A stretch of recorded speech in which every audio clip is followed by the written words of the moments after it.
Yo, yo, yo. Hello. Hello, everybody, and welcome to Heelanhammer episode 105. On today's show, we have an interview with the US Masters winner, Justin Berge, chat about our Adepticon prep, answer listener questions, report on an event, hobby wobbles, all this and more on today's Heelanhammer.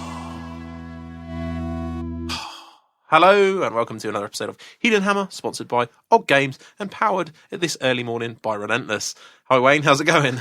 All right. Good. I'm actually more tired doing a morning show than I am doing an evening show because I've had 1 hour's sleep. I was working nights last night. Yeah, I couldn't believe that. I saw on Twitter you were, because you said, we'll come around Wednesday morning, and I was, because we'll talk about it, but at this point we're on a plane in 7 days' time to Adepticon, and I've taken some time off work to try and get some stuff painted, and I'll come around Wednesday morning. And then I saw on Twitter like 4 hours ago at sort of 7 o'clock or something, you've been painting. So I was like, you're on a night shift. So that's how hardcore Wayne is bringing this show to you. So, but I do like doing it early in the morning. I don't know why. So if you're allowed crash halfway through the show, I've passed out. Yes, it's Wayne going to sleep to my dulcet tone. So yes, we are sponsored by Og Games, www.oggames.co.uk. There's a code in the show notes that get you some extra percentage off, but make sure you check them out for all your fun time needs.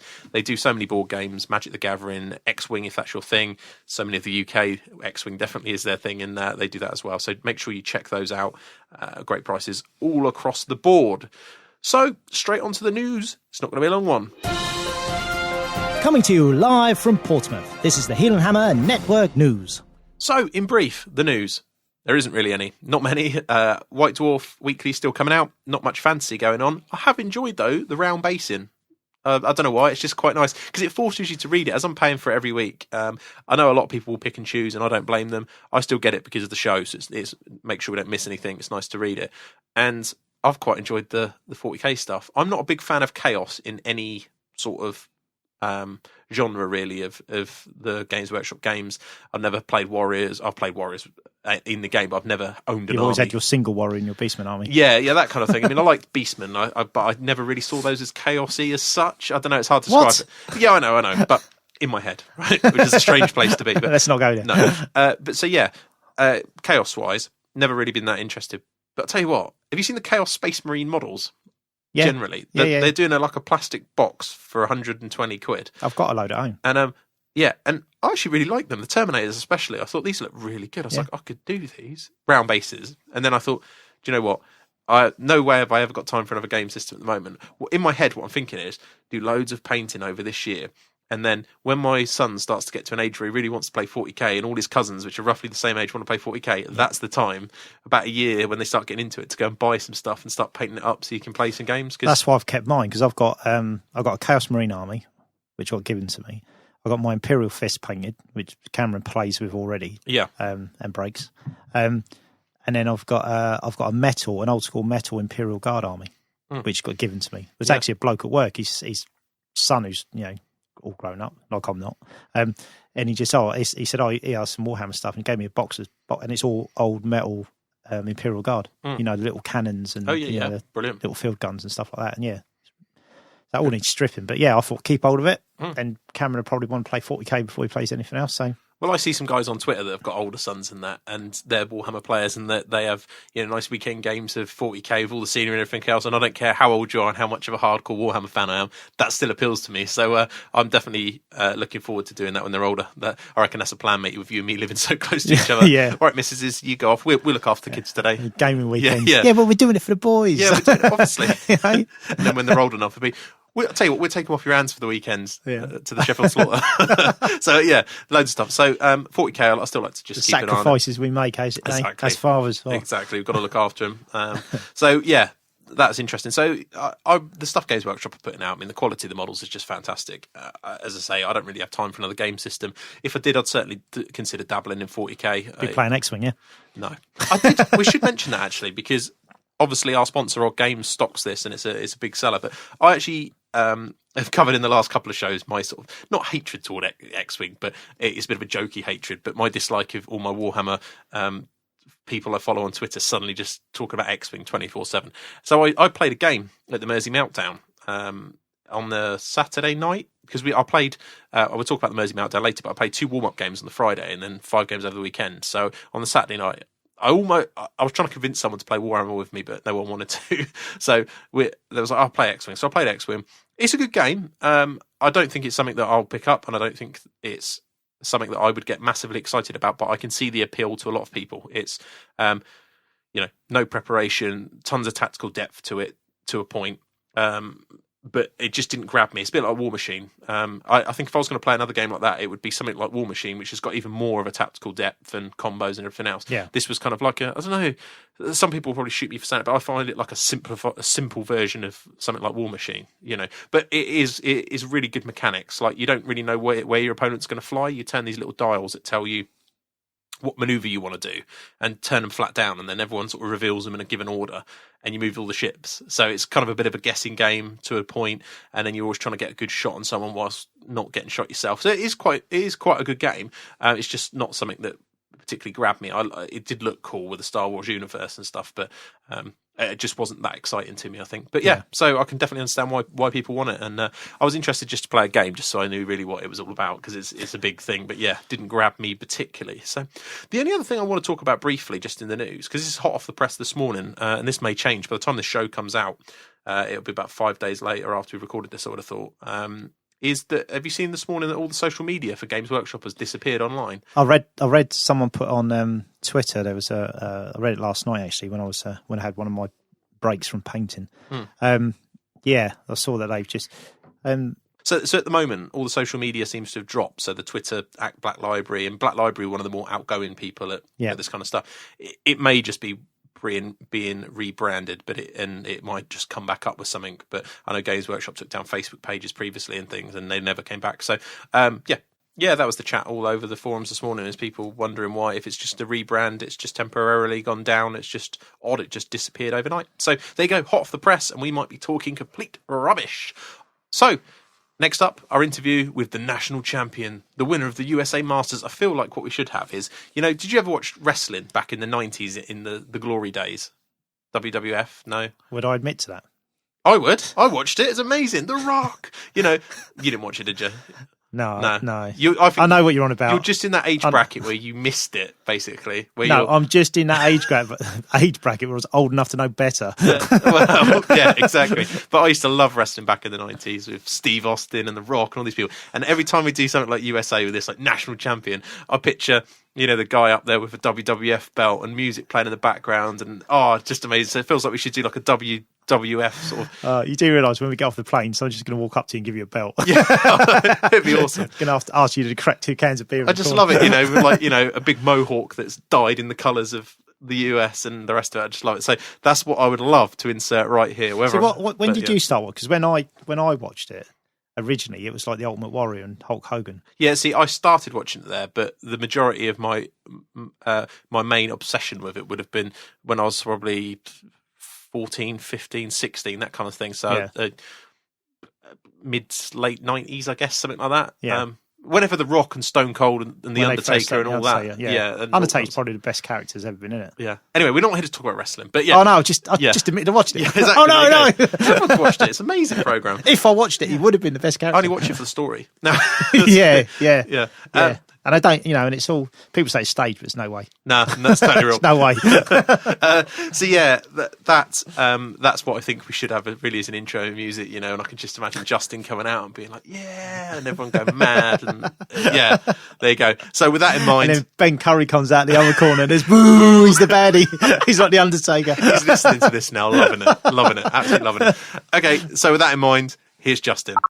Okay, so as we just discussed, we're joined by, I don't know what to call him, the US Master, the national champion. I don't know what the best phrase is to use, but the man himself, Justin Berge, all the way from the US. How are you doing? Good. Thanks for having me. Big fan of the podcast. Great. We always like to have people on that listen as well, so it helps a little bit. If people have been listening, so thanks, and I appreciate the time and taking this to join us. Hopefully the signal's good for everybody. We don't often do Skype shows in the main show, but with the US we always make an exception. So hopefully it stays good. So I'm going to crack straight into it. First of all, for the listeners, I know they would have listened to the Masters episode we did with Jerry Parsley last episode, telling us about the event and how it all come to be. So we'll cover a little bit of that and how that specifically relates to you in a moment. But can you just tell all the listeners and myself a bit about you, your hobby background, how you got into the hobby, tournament career, all that kind of stuff, really? Yeah, absolutely. Well, I started playing Warhammer probably in beginning of 5th edition. I think I was in 7th grade at the time, and we just had a local hobby store around our house, and a group of friends and I were up there, and we just saw the Warhammer Fantasy models, and that's what forced us to get into it, just by looking at the models, like seeing Chaos, Orcs, and Goblins. We all decided, there was 5 of us, and we decided that was going to be what we were gonna spend our money on. So you know, like in that time and age, like with us being in junior high and so on, money was tight. So like started with really small armies. I think we got to like maybe 500-600 points a person, and then played that. I played all the way through today, and I think I didn't get into tournaments probably till the later part of 6th, early 7th, and then I spend a lot of time in our area in the Midwest part of the United States. We have a lot of grand tournaments, which is really nice, and then just a lot of local tournaments too. We live probably close to like 4 or 5 cities, all within 2 hours, that host probably a tournament at least a quarter. So got into that a lot. Probably played every fantasy army you can imagine, and probably spent the majority of the money I've made in my lifetime on Warhammer, which is pretty funny. But just basically the reason that we maintain such a strong relationship with the hobby is just a close group of friends and a good gaming store to play at, and you know, we all play Wednesday nights and you know, on the weekends when we can. So it's been probably the community has been the main reason that I stuck around in Warhammer so long, and of course the game system. So. Yeah, I know. I think you talk to most people that have been playing Warhammer tournaments for any length of time, and as you say, it's normally the community that gets it gets said as one of the main reasons to hang around. So, how long have you been doing tournaments then for quite a few years, by the sounds of it? It's probably been since like 6th edition. So it was like 5-6 years ago. Probably I started getting into tournaments. I was never really competitive in the beginning. I always just took like whatever army I thought looked the nicest and brought them to tournaments. But when 7th came around and we went to the bigger tournaments, the bigger events where you'd see 100, 150 people in some of these events, like that's when I really decided that like, hey, like I like the competitive aspect of Warhammer, and I was going to try to like make a list and try to practice and try to do better in those events. So. Good. And would you say I know some people like to split the hobby down in two. So they say there's gamers and there's hobbyists, and then there's people that cross between the two. How would you describe yourself? I would say I'm a cross between the two. Like one of the things I value the most, especially even in weekly pickup games or tournaments, is sportsmanship. So, no matter how grand a scale the tournament is, like no matter how far I travel, if I don't play 5 good opponents, like that I have fun playing with, then it doesn't matter if I win or lose. Like it wasn't worth the trip, in my opinion.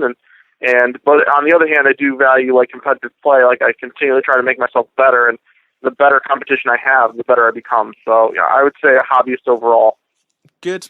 I think a lot of people fall into that category. So no, that's great. And you mentioned your Midwest. You're part of the Midwest region. Correct. Yeah, part of the Midwest region. That region contains like all the central states. So it's like Ohio, Indiana, Illinois, Wisconsin, Minnesota. Basically around the Great Lakes area is where the Midwest is contained. So. Brilliant. And so do you frequent a lot of the tournaments? I mean, the podcast community you guys have got over that sort of way is pretty solid. So do you frequent a lot of the events that you hear about on the US podcasts? Yeah, absolutely. I mean, there's 2 really strong podcasts in the Midwest. That's Garage Hammer and Ohio Hammer. And like all the events around the Midwest, like Adepticon, Buckeye Battles, I go to all those. I have not been to Wapaka yet. That's the one up in Wisconsin that everyone loves. It's all about like painting and sportsmanship and battle, like a good even mix of the 3. But every other grand tournament in the Midwest, I usually am a part of. So. Oh, brilliant! Good. I always like to sort of place people from where I picture them from my internet knowledge. So no, that's great. Okay, good. And what would you say so far, this Masters win aside? What's been your sort of tournament career highlights? Well, a few of the big things is, you know, me like valuing sportsmanship along with battle. 2 years ago to Adepticon, I took the best sportsmanship out of I think it was 160-man tournament, 150-man tournament. So that was definitely a highlight. Being able to win Best Sportsman event that big, especially in a no-comp environment. Like, I wrote a Techless list, and that was Techless in 7th edition, and I still won Best Sportsmanship somehow. So just that was probably a big highlight for me. And then in the last year, I got Best General at Buckeye Battles. That's the biggest, one of the biggest Midwest tournaments besides Adepticon, and I missed overall by 1/2 of 1 point. But I got Best General, which was awesome, and then that was the event that actually allowed me to go to Masters. Yeah, Adepticon and Buckeye, yeah. Great. No, if you were using 7th edition Techless, for any of the listeners that don't know how bad he was an irresistible force master, wasn't he? So, and a lot of people didn't like it. So you must have done a good job with your with your sports to win that. So, good work.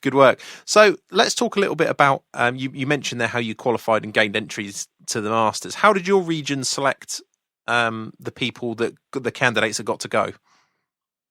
Oh, good question. Well, every region has their own way of selecting who's going to go to the Masters, and every region selects 10 people that represent that region. The Midwest region, our chairperson is Kevin Bruins, and it's really straightforward in the Midwest. There's 5 grand tournaments in the Midwest over the year, and everyone who plays first or second in those 5 tournaments get an automatic bid to the Masters. So they don't have to worry about ranking systems, no other mini tournaments to get in to select ranks and so on. It's just based on the 5 GTs. If you're first or second, you get an auto bid. So in Buckeye, I came in second. I was Best General in that event, and then that's how I got my auto bid into the Masters. Brilliant. And how do you view that? Are you happy with the way that's selected? Yeah, overall, I am, because it gives everyone an opportunity. Like, not everyone from the Midwest goes to all the Midwest GTs. So in our region spans a great distance. I mean, the top of Wisconsin to like the bottom corner of Ohio is probably a good 7 hours, 8 hours, maybe even more drive. So I think that it was great because people that are in events up there still get an opportunity to go, and so do events around the rest of the region. So we didn't have any problem with it. There really was no pushback about anyone that disagreed with the system that was used. So I mean, I'm sure we're going to discuss it next year with Kevin and so on, and see if there's anything we want to tweak. But as of right now, those GTs are so competitive that if you place first or second, it must mean that you're doing something right in that region. Good. I like it. So it's always good to hear that you haven't had too many dissenting voices about the selection process. So it was an interesting thing for me that when we had Jerry on the show to talk about how it was done individually, because I can only imagine the nightmare that is trying to figure out some way to send 10 people from the massive pool of people to this event. Similar to, I suppose, how we would select our ETC team. We have enough problems. So it was always interesting to hear. Good. So let's talk about the event itself. How did you, first off, what race did you take, and how did you go about selecting your list? Well, I took High Elves. That's been my mainstay army. It's definitely the nicest looking army I own, and something that I've become pretty competitive with. And I've never used Swedish comp before in my life. So this was the first event that I was introduced to it. In the Midwest, we have pretty heavily comp tournaments except Adepticon, and none of it's based on Swedish comp. It's all based on we have judges that view lists, and then we restrict certain things just based on no 2 help heads or something. And so Swedish comp was definitely new. The good thing about Swedish comp for my list is the list I've always taken, I think in Swedish comp was a 7.8, and I only had to do very few adjustments to drop it to an 11.4. So it worked out well.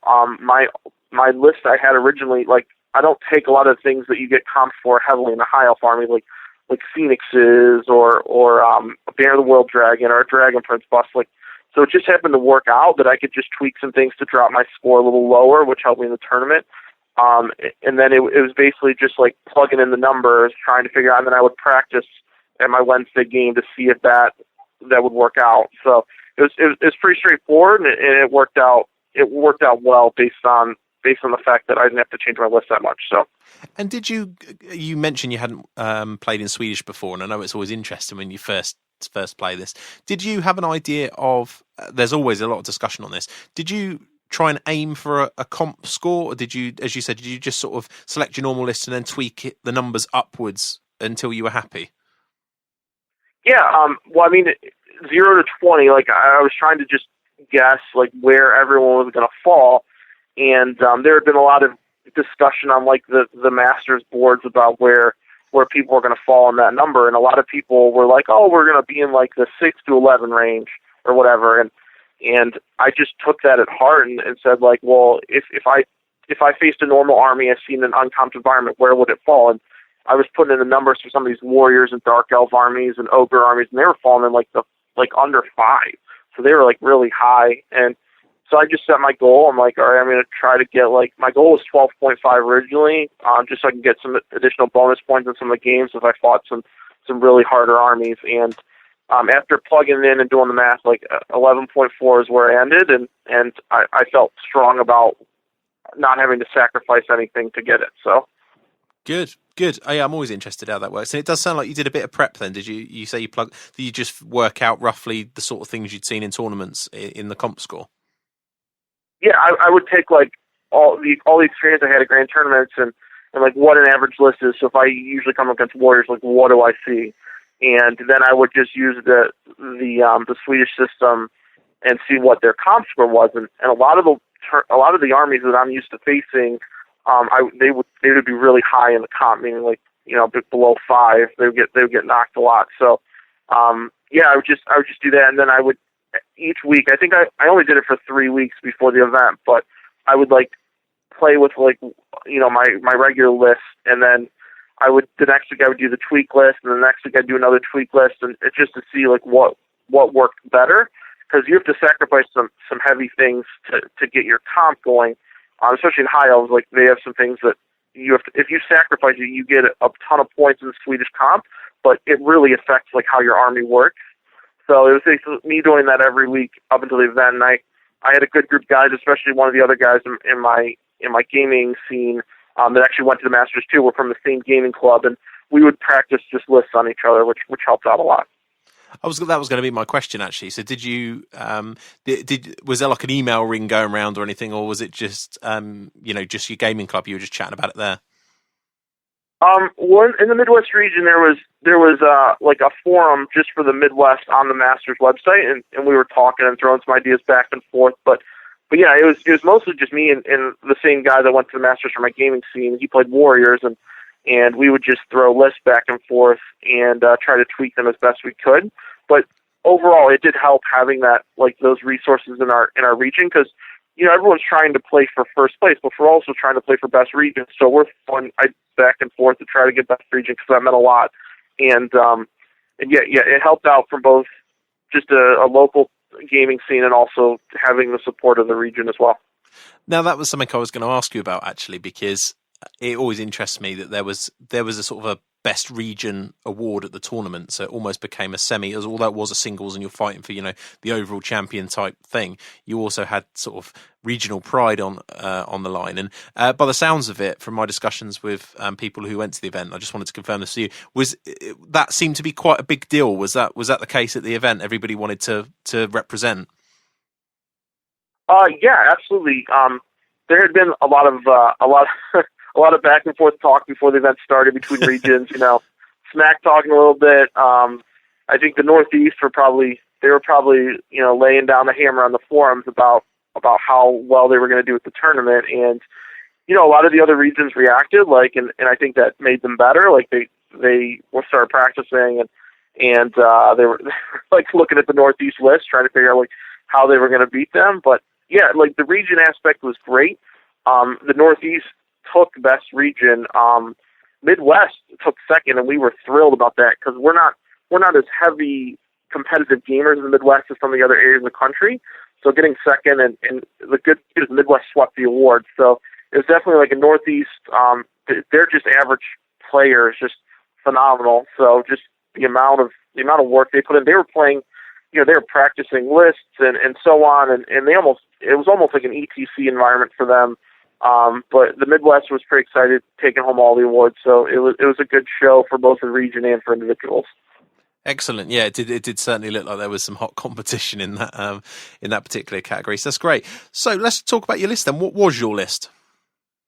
Yeah, absolutely. I'll go through it. First, I have my cookie cutter Prince on foot.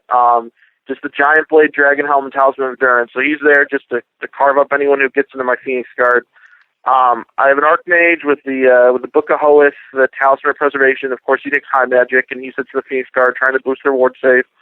I took a Lothern Sea Helm. This was one of those comp things that I made a sacrifice. I usually have a Noble BSB, but it gets comped the same exact amount as a Lothern Sea Helm does, and the Lothern Sea Helm's more expensive. So I found myself going for the more expensive model because everywhere else in my list, if I were to add any models, I would get comped negatively. So I used him, and he worked out. I gave him the Shield of Merworm just so he gets some protection, the Obsidian Trinket, and the Potion of Toughness, just so the one time I can't afford to lose my BSB, like I can pop that thing. I just took a level 1 Mage. I took the Channeling Staff and Kane's Ring of Fury, and he took Lore of Heavens. Another area I had to cut is usually just a scroll kit. I take the Dispel Scroll, but that was comped very heavily in Swedish, so I had to go away from that.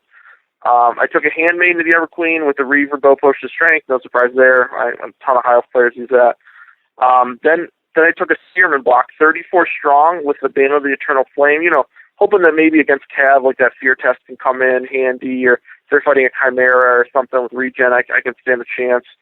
I did 13 Archers, 6 Reavers that rounded out my core. Special was the big guys, 24 Phoenix Guard with a Razor Banner. So with my Phoenix Guard and then the 3 characters I put in there, I think they're just a little under 1,200 points. So it's basically, if you want to win big against them, you have to take down the Phoenix Guard, and that's hard to do based on their ward save and then my board being in that unit. And then for rare choice, I just had 13 Sisters of Avalorn, and then I had 2 Bolt Throwers and 2 Eagles.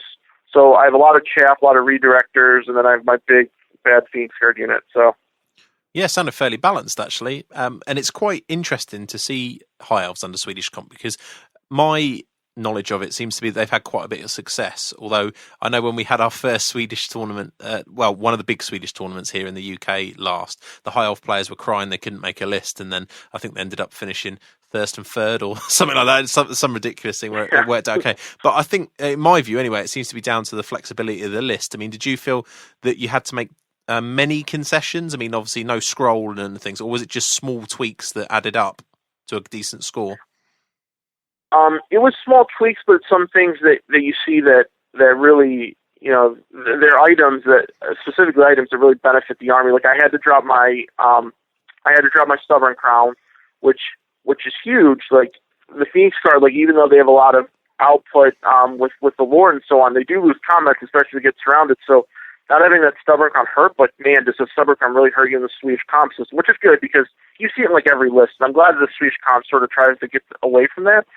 The other thing, which I went over, was the Dispel Scroll. And then for High Elves, in my list, at least where I've been counted, there's number of models with shooting models. So, like, number of models with bows. So I had to drop, like, a few Archers, a Reaver. I had to drop a few Sisters of Avalorn just to get that number down. Most High Elf armies, like, depending on, like, the ones you see, Swedish comp does hit them very hard. A Phoenix gets hit very hard. Dual Phoenixes is like astronomical, like the amount you lose. Dragon Prince Bust gets hit hard. Banner of the World Dragon gets hit hard. Any wizard with shadow magic in a High Elf army gets hit hard. So it's really easy actually in normal High Elf lists that you would see in like regular tournaments. You can see negative High Elf lists, which in this event were automatically banned. So yeah, I think the High Elves have a lot of flexibility. But a lot of things that you would normally see, like the core being all silver helms and stuff like that, those get hit fairly hard, and that's why you have to sort of adjust to this event. Like you're not the dual Phoenixes flying around and stuff like that. So I think it was a much easier transition for me into Swedish than some of the other High Elf players that take a lot of the Cavs and a lot of the big bad monsters flying around. Yeah, so it can be quite tight on him, I agree. It does seem quite tight. But again, you've managed to create a successful list under it. But it does sound very balanced. So I'll be interested then. So what was your perceived power level of the list under the comp? I mean, when you went in, did you think you could win? Did you think it was going to be a success? I mean, I went in and it's one of those tournaments, like, if I see a lot of Forces of Destruction's armies, that make me happy, because a lot of my things, like Warriors have a hard time dealing with my list, Dark Elves have a hard time dealing with my list, Vampires have a hard time dealing with my list, so seeing a lot of those armies, just walking around the tables, I was pretty excited to see, but then seeing some of, like, armies that are hard for me are, like, the Empire Horde armies and Orcs and Goblins, and seeing those, like, made me worry, but the good thing about the list is it's very versatile. Like, I can take on people in magic, shooting, and hand-to-hand combat, so I never sat down, and I look at my opponent's army and I'm like, oh, I can't beat that. Like, I always know that there's ways in my list and my generalship that I can make it. I felt good going into the tournament. I felt good with my comp score. I didn't see too many issues. Of course, I'm playing against the best in the country, so I'm always, people can take mediocre lists. If they're amazing generals, they can win every game. So I didn't place too much on the list. Like, I didn't think, before I actually placed down against the army I'm playing that the list was all that mattered. I knew that the generalship was going to be what counted. So I took that into heart a lot of times. Like, hey, I know a good general would do this move. So that's pretty much it. Interesting. Yeah, I know when we do our tournament coverage, we always try and do a little prediction of where we think we're going to, because it's always hard to tell, I know, and so draw dependent. Now, one of the things I thought about the event was that 5 games would make it, and I'll talk to you at the end about your thoughts on these kind of things. But I thought 5 games would make it quite heavily draw dependent with the way the Swedish comp works. So let's talk about your games then. So you had 5 games. I'll just go through the main highlights from each, really, and how you got on. Going into the event, you knew who your first game was going to be against, and you knew his list, which is interesting. So you can practice against that list and so on and try to look for the weaknesses. The first army I got, and it was a guy from Texas. His name was Dan Lindley, and he had Warriors of Chaos, and I think he was comping like 11.2. So the first game is based on comp. So if you're similar in comp, you're playing that. So that's where the matchups are from. And it was a really awkward game in the beginning. Like, he deployed all of his troops away from mine. Even his foot troops were on the other side, like in the other board. So he was definitely playing like a little defensive as Warriors, like trying to pick battles and so on, not engaging the Phoenix Guard. He started to move around my flank, and then his level 4 exploded and went to the realm of chaos. So that really changed like the outlook of the game. Like, he had to press more hardly than he wanted to, and I got some of his units into combats that weren't in his favor. And the first game was a 15-5. So it was just a break the water kind of game. Like, try to figure out, like, in this tournament, what will win? Will 15-5 do it, or do you need 20 zeros or whatnot? Because sometimes if you press too hard, that's when you lose games.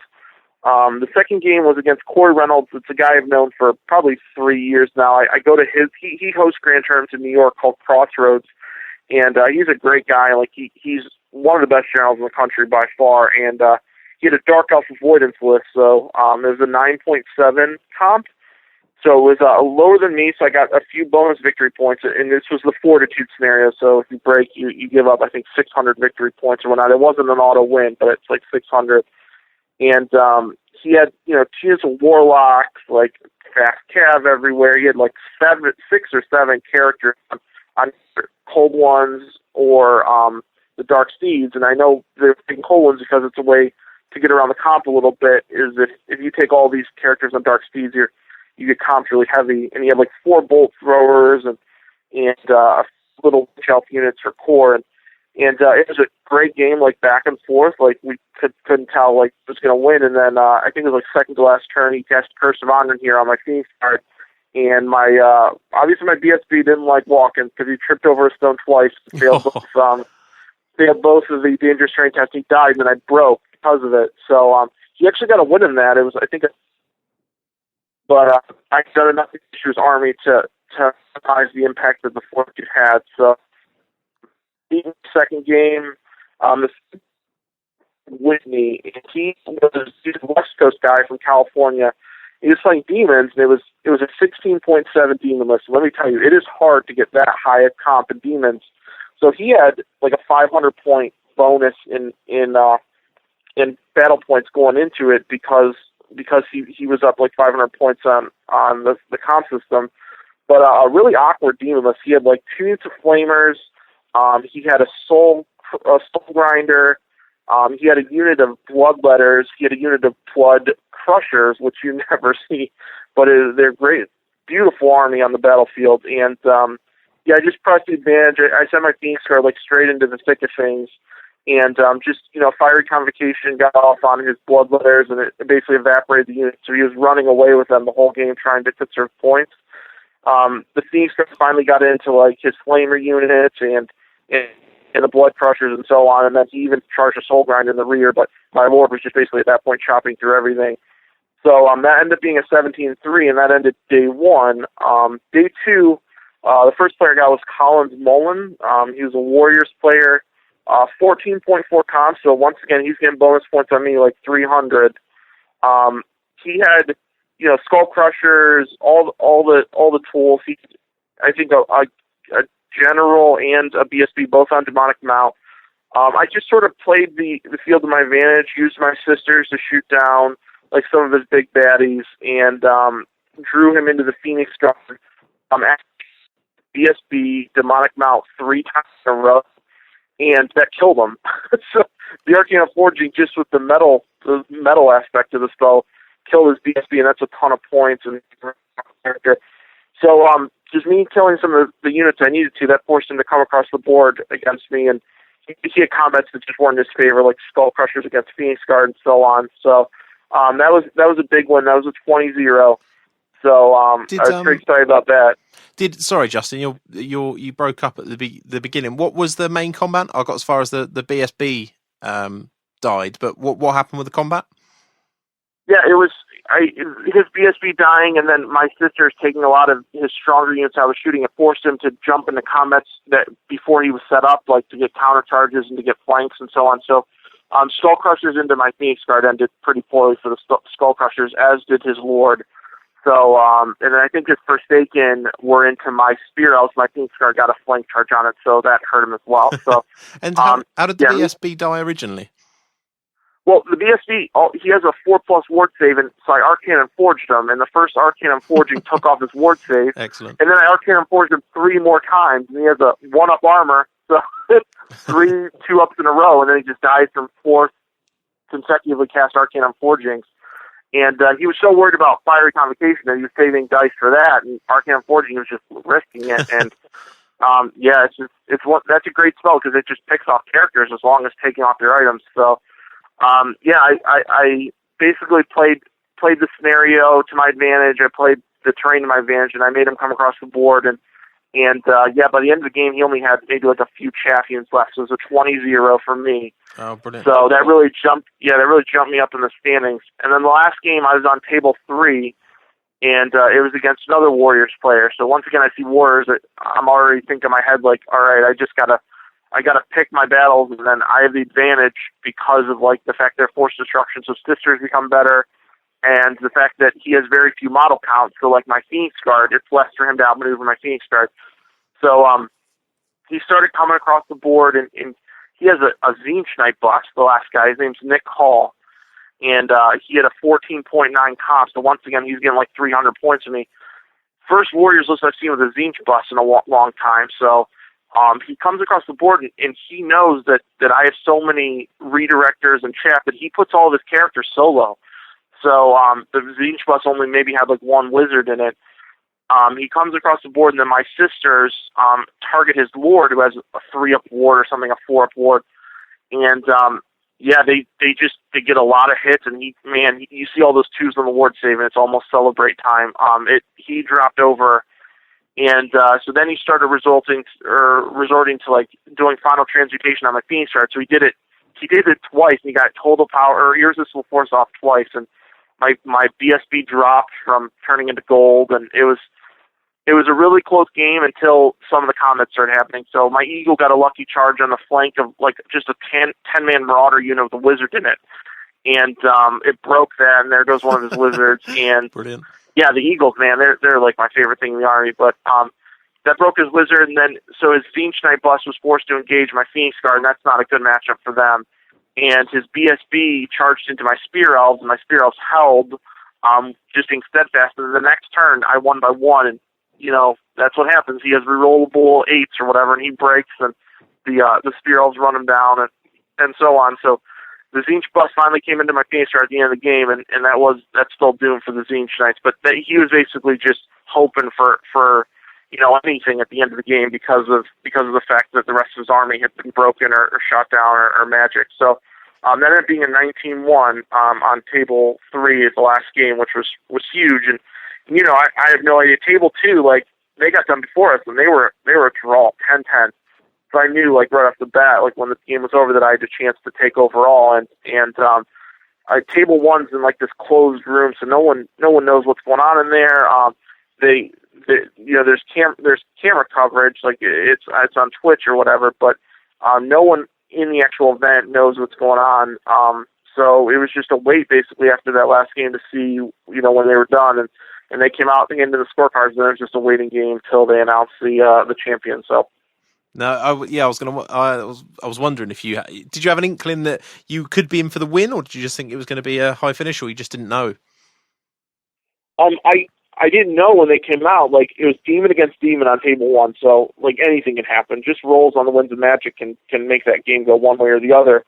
But I had no clue when they came out, and they handed in their scorecards or whatever, and I got a few people like just rumor milling around saying like, this is what I need to win, and this person, one of the two at the final table, like, I couldn't afford for him to win at all because he was so far ahead in points of everyone else, or even a draw, he would have won overall. But it was they announced it, and they were going in order from like third best to first, and then I finally found out the score. It was a minor win for the second place guy, and I needed him to get a minor win, and it was like a 13-7 or something. And when they announced that, I knew that I had it, and then they called my name, so it was super exciting. Oh, fantastic! And just quickly, just to re-clarify, because I know we had a bit of a signal problem one of the games. I think was it your game 2 or 3? You said you played demons. It was game 3. I played demons. What was the end score on that one? That one was a 17-3. Oh yeah, and what did you play in 2? In game 2, I played Dark Elves, and that was a 13-7. The Dark Elves actually won. Brilliant. I think that was the one maybe we missed. Yeah, that's great. So so they called they called your name up, and how did you feel at that point? Were you surprised or? Well, I had known, like, when they called up the third and second place that I had it, but of course when they call your name, like, it felt so good. And then the celebration from the Midwest guys were just amazing. Like, I was excited, but boy, man, they were ecstatic, and it was phenomenal. Like, going up there and high fiving all the Midwest guys as I'm going up, and we're all celebrating as a group, and then it was phenomenal. It was definitely a highlight of my Warhammer career. So. Yeah, are you on Twitter? What's that? Are you on Twitter, on the internet? I'm not. I am not. No, the reason I ask is because I watched the last game, and I watched the awards ceremony and everything else that was being broadcast on Twitch TV, and you could see it all coming in, and I think there was honestly a lot of love and people really pleased that you'd taken it out from what I saw on Twitter. So I can imagine at the venue they were all pleased for you. Yeah, I had a lot of people just thanking me for being someone other than the Northeast region winning overall. So It was funny. Like, it was just, I got some texts from some of the guys and some Facebook messages from the guys back in the Midwest, and some of the guys around the country that I actually know from tournaments, and they're just like great job taking it home for the Midwest. So it was awesome. Like, Midwest got all the awards. Once again, Northeast got best region, and they deserve it. They are a very, very coordinated team, and they know how to play in that kind of environment. And they may have talked a lot before the event started, but man, they backed up every second of it. Which and you know what? The good thing too is, like, all the drama that happened before the event was sort of downplayed at the event. There was like no issues, and the Northeast guys were just class acts. They got second and third overall, and then as they were walking back, like with their trophies or whatever, they were just shaking my hand and saying great job, because they knew at that point I had it, and they were really good sports about it, and I can't speak highly enough about those Northeast guys, especially after the event. So. Brilliant. Yeah, that was going to be one of my questions, actually, because anybody that followed it on the forums might have been concerned of how that was going to go at the weekend, because there was a lot of sort of trash talk and things, which we have in the English scene to a degree, but not to the degree that I saw on here. You know, some of it looked almost venomous at points. So I was really pleased, and hearing the feedback, it sounds like everybody had a great time. There was no issues. I know there's been a little bit of to and fro on the forums after from a few people, but that sounds like it's just a few isolated people trying to stir things up. But yeah, so your override impression was you had no issues at all and everything went really well? Yeah, there was no issue whatsoever. Of course, after the tournament, there was a few things like how can we make. I think what spurred on some of the debates after the tournament was like how can we make it better for next year. And I think that some people were taking that as that there were some major opportunities this year. There wasn't. There was no major opportunities. It's just every year you can make a tournament better, and you think about ways you can tweak it. Like some of the Northeast guys' complaints were that they travel, so many miles and they just have to play each other in the top tables. And so we're discussing that, well, maybe we can make regional immunity for 3 games and so on. But I think that's what sparked some of the debate after, is just on how we can make it better. And some people, not just from the Northeast, but from around the entire country, have very, very strong opinions on it. And some of those personalities, especially when you're not face-to-face, those personalities can just run rampant on the forums. If you're face-to-face, you're humbled, sort of. But, I think that's what sparked the debate, and it got sorted out. Jerry, great organizer, great, I would say, politician, too, on the forums. He laid down the law and was like, hey, you guys need to be class acts about this. And he was, going to issue out, bans for the forums, for people that couldn't keep it under control. But, he did a nice job, and I think, especially in the event, all the regions came together, and there was no drama at all. There was none, and it was awesome, how everyone just, put on their best sportsmanship face and just gritted their teeth and made it happen, so. Excellent. And did you find any regional differences when you were playing on the table in terms of play style or how the game was played, or was it Warhammer's, the same pretty much everywhere? Yeah, all regions are a little different. Northeast, like I said, very competitive. They know exactly... They know their list in and out. They know how to play their list. They know all the competition. Midwest is a little more laid back. So, we got best sportsmanship in our region, which is Kevin Bruins. We got best painting, which is Johnny Hastings. We got a lot of, we're really, we call ourselves hobbyists overall in the Midwest. The West Coast guys and the Southern guys from Texas, so those were all great class acts. They were all about sportsmanship, just having a good time. I think it was the Texas region that they not only they bring their best generals, they brought their best painted and their best sportsmen, and I don't even know if their battle points from any of their events down there counted. So that tells you they were coming just to be a well-rounded group, good sports guys, good paint, and then of course good generals. And then the Mid-Atlantic region, once again, they class acts, their play style is a little more like the Northeast. I think they're a little more aware of Swedish comps, so they were a little more competitive, but then again they were hosting, so I think there was a lot of pride in their region to take it home. So good. Well, I'm really pleased it went well. I mean, again, the overriding. I said this to Jerry when we had him on the show, and in my chats with him afterwards, my overriding view from an outsider's perspective, that it just looked like a great event socially and on the tables, and there didn't seem to be any issues. I mean, did you have any social highlights over the weekend? Was there any shenanigans or anything interesting from the social perspective? It was just nice being able to go out with all the regions. So I think one of the cool things, and we all celebrate this, and we're just we're just dumb Midwesterners, but we had the taco cart. There was a taco cart at the event, and it was just awesome.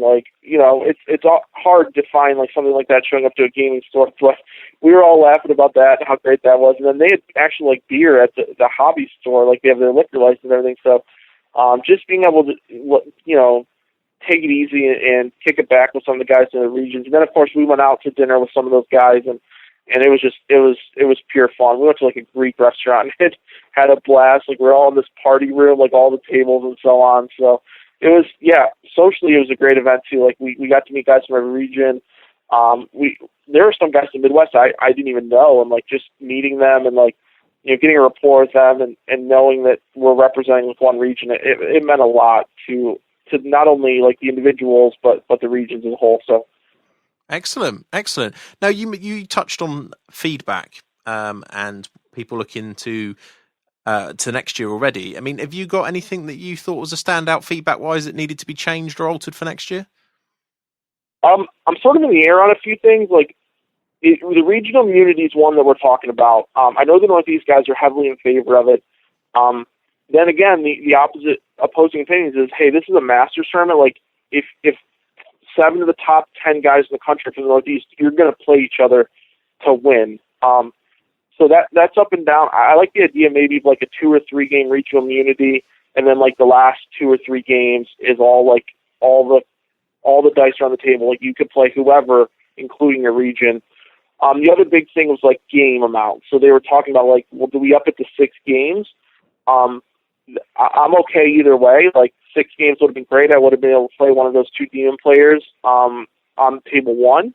5 games is also cool. Like I understand, even though we're going to this event, the country's so big that some people like with work, restrictions, like work, what they are dedicated to work, like they can't take off like a whole week to do it. So a lot of the guys, I know some specifically, like flew in Friday night and they flew out Sunday night right after the event. So if we fit a 6 game in, I think that the best bet would be like Friday night we fit it in. And that will be like the Friday night will be like the one person you're playing and you'll know their list, and then Saturday and Sunday it's all just business with draws. But those are the 2 big things. And then another thing too is we don't know who's going to host. We think the Mid-Atlantic's going to do it one more time, and then it's going to go somewhere else. And we were debating that, and we thought like maybe Chicago would be like a good area, and it's in the Midwest because it's pretty centralized in the country, and like everyone has pretty much an even drive time or air time to it. But those are basically the 3 things, and I don't think any of them have been conclusive yet, but it's something we're going to continue to discuss. Brilliant. No, I'm always interested, and I certainly I thought that 6 games would have been better from an outsider's perspective. Only from a tournament organiser's perspective myself, I think that it creates a bit of a better draw in the end, because you do get that extra game for it to filter out when you've got. I mean, I'm not great with maths, but I'm pretty sure something like 64 games is the ideal for 6 games. So you're sort of somewhere between the 2. But I would have liked to have seen 6. But then when I go to tournaments, I tend to look at it as if I'm going to a tournament, it's a Friday to Monday type affair. So because in England, although we don't drive that far, I drive more than most. Most of my tournaments are 3.5 to 4.5 onwards hours away from where we are. So I'm used to getting back late, and I just see it as it doesn't make any difference whether I get back slightly earlier or not. So, but yeah, that would have been the only thing I saw from the outside perspective I thought would have changed. But then I did hear people driving 19 hours in their car, or some silly amount. So I don't blame them. So what do you think was the key to your success at the event? I mean, overall, it was a mixture of a lot of things, I'll say. Like, the comp system, it helped me a little bit, but then it didn't help me a lot because I think 4 of my games I was giving up a lot of victory points because my comp was lower than my opponent's. I think it's just, like, looking at my opponent, like, I have a pretty good ability to, like, when they deploy, like, I look at their list, and it's sort of like, major threats first, and the rest, I'll worry about when that time comes. I think a lot of people, especially where I'm like noticing in tournaments, like they think immediately, like if they see a unit that it needs to be destroyed first, even though it may never threaten them until like turn 4 or turn 3. Like you just need to concentrate on like what is the threat value and then deal with that in turn.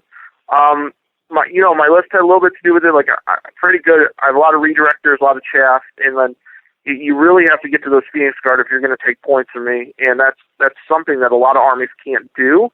Or if they do, they're spending the entire game with all their units doing it, and then that gives me a little bit of an advantage. And then, the draws always have something to do with it. Like me playing 3 Warriors of Chaos armies helped me in the end. But I think, overall, it's just a combination generalship, and then and then draws, and then lists. Probably those three combined, like just set the perfect equation for the victory, I guess. And I just want to pick up on a point you mentioned there. You were saying about the 3 Warriors of Chaos players. Now, I know locally, and I've talked to a lot of High Elf generals who don't particularly like playing the Warriors players, especially if they can't have access to the World Dragon. What is it about the Warriors matchup that you fancy? Well, I think the main thing is, like, I really put a lot of stress on the sisters, and just the fact that they're a force of destruction and they're very low model count, the sisters, like, their value goes up exponentially. Another thing too is like things like I saw like Arcane and Forging, like a lot of Warriors armies you only see a few characters, and if those characters lose those ward saves, that hurts a lot. And not to mention, like they have a hard time dealing with, they don't have shooting or anything, so they have a hard time dealing with like all my redirectors and chaff. So I'm picking the battles that I want to. So if I want my Phoenix Guard into their block of Nurgle Warriors, it's gonna happen one way or another. And that can be hard for a Warriors army to deal with. And lastly, like, even when they get there, like, with the fact that my Phoenix Guard have armor piercing and I have a Strength 7 rerollable general, like, that's just not good for most Warrior armies. So it's a lot of things, like, mixed in together. No, that's interesting. I suppose, yeah, like you say, it's better taking in board the comp system. You haven't got people running around with 5 chariots, 2 juggernaut units, 2 chimeras, that kind of list. It just isn't in the system, is it? So that's... Yeah, that would be negative and it'd be banned. No different than like my, what would be the best High Elf army to counter that? Would be 2 Phoenixes, a Dragon Knight bust, like, and so on. And you don't see those either just because they get comped so heavily. No, that makes sense. Good. Now, I suppose the other thing to look at is if you could do it all again, and let's say the system stayed the same, the meta stayed the same, and all the rest of it. Would you alter your list much, or would you have gone with the same thing again? If I had to do it again, I would pretty much keep the list the same. I would have to find. I think I'd have to find a way to get a Dispel Scroll in there. There were a few times where I could not afford to have a spell go off, and it went off in my opponent's favor. So. Did it hurt me in the end a little bit? It didn't change anything, victory-wise, but I'd try to find a way to do that. And then also maybe I might, even if it lowers me in comp, I might drop a few of my Spear Elves. Like, I have a really big unit. I might drop a few of them to try to get more archers in the core, just so I could deal with some more of the things like the chaff and the fast cab, Dark Elves, and stuff like that. So other than that, I think it would pretty much keep it the same. It's a list I'm very familiar with and a list I've been playing for a long time, so it worked out. Good. Yeah, I suppose if you come away as national champion or whatever is it national champion? Is that what the official title is? I don't know. The shirt I got to the national champion, but the trophy says the master. So I guess either would work. I'll take either, I guess. Yeah, I always think the master sounds cooler, but now you're the master.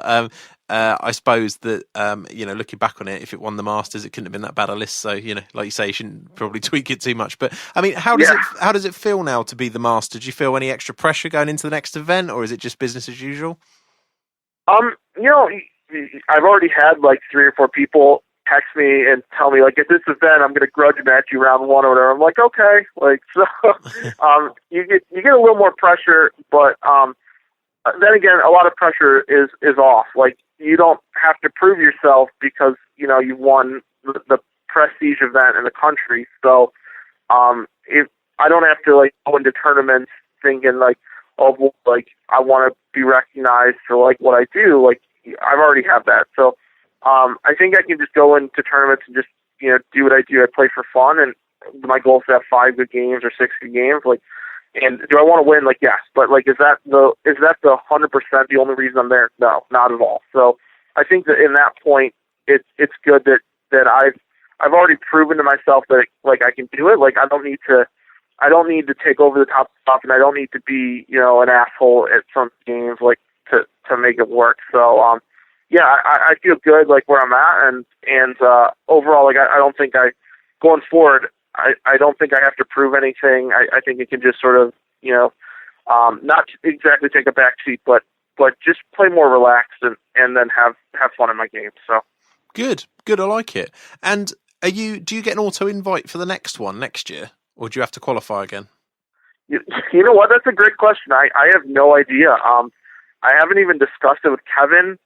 or Jerry. I don't even. It would be based on the Midwest chair, Kevin, like what he would want to allow. But I hope I do. But if not, then I mean, I'm going to a lot of the GTs in the Midwest, so I'm sure that I can get a bid in somewhere. So I mean, that's something to be determined. We'll say. Like I don't know. It would be awkward, I think, if we have the next Masters and the defending champion's not there. But that's our system. Like it's all dependent on each region. So it'd be what our region decides, and I would be 100% for whatever they decide, because they're the ones putting the time and effort to make this happen. Like if they decide it's going to be 1 and 2 again in the 5 top GTs, then hey, it's going to be 1 and 2 in the 5 top GTs, and I just have to push myself a little more to make sure that I can accomplish that again.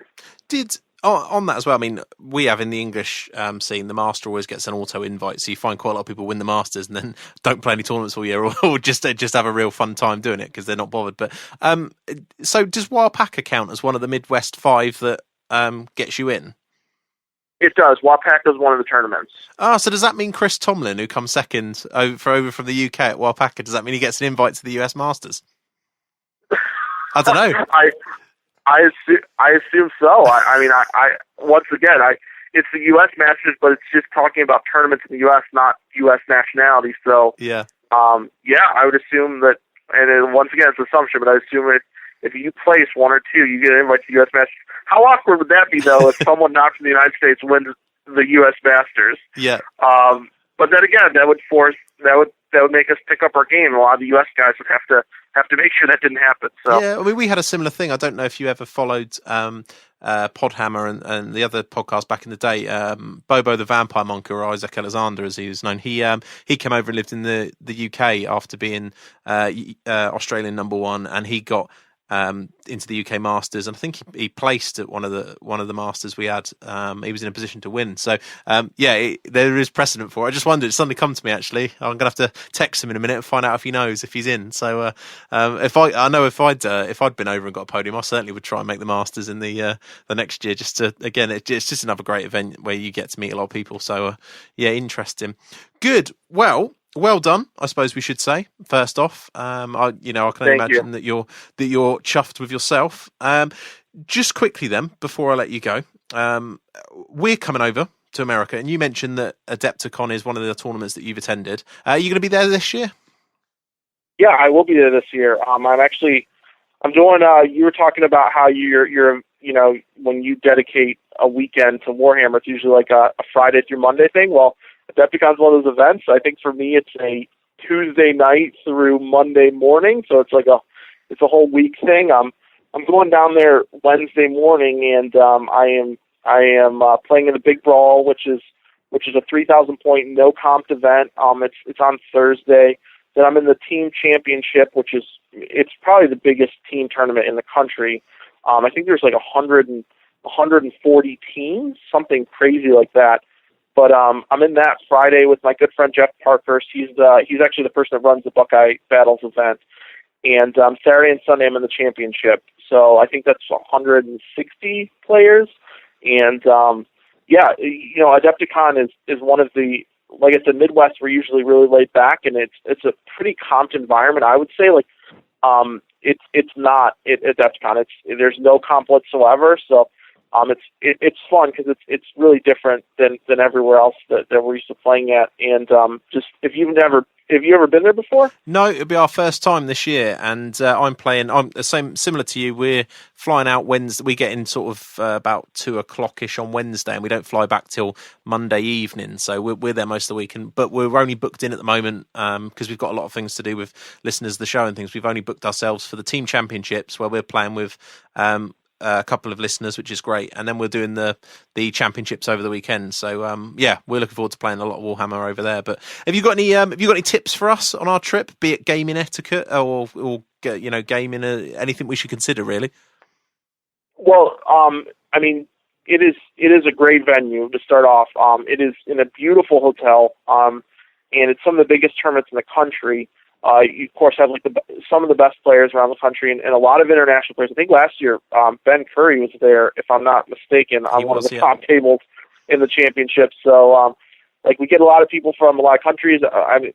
Last year I played a guy from Australia, followed by a guy from Netherlands, followed by 2 Americans. So like it's awesome. It sells out in like 3 hours. The championship does, so you have to be like on your computer, like ready to click, like when it goes live. But no, as far as etiquette is concerned, like you're gonna meet guys from all over the country and all over the world, and it's uncommon. So like it's all about basically being a good general, and then of course sportsmanship and painting come into it. So it's not an art boys by any means. So like, you want to make sure that you're polite. But other than that, like you'll love the event.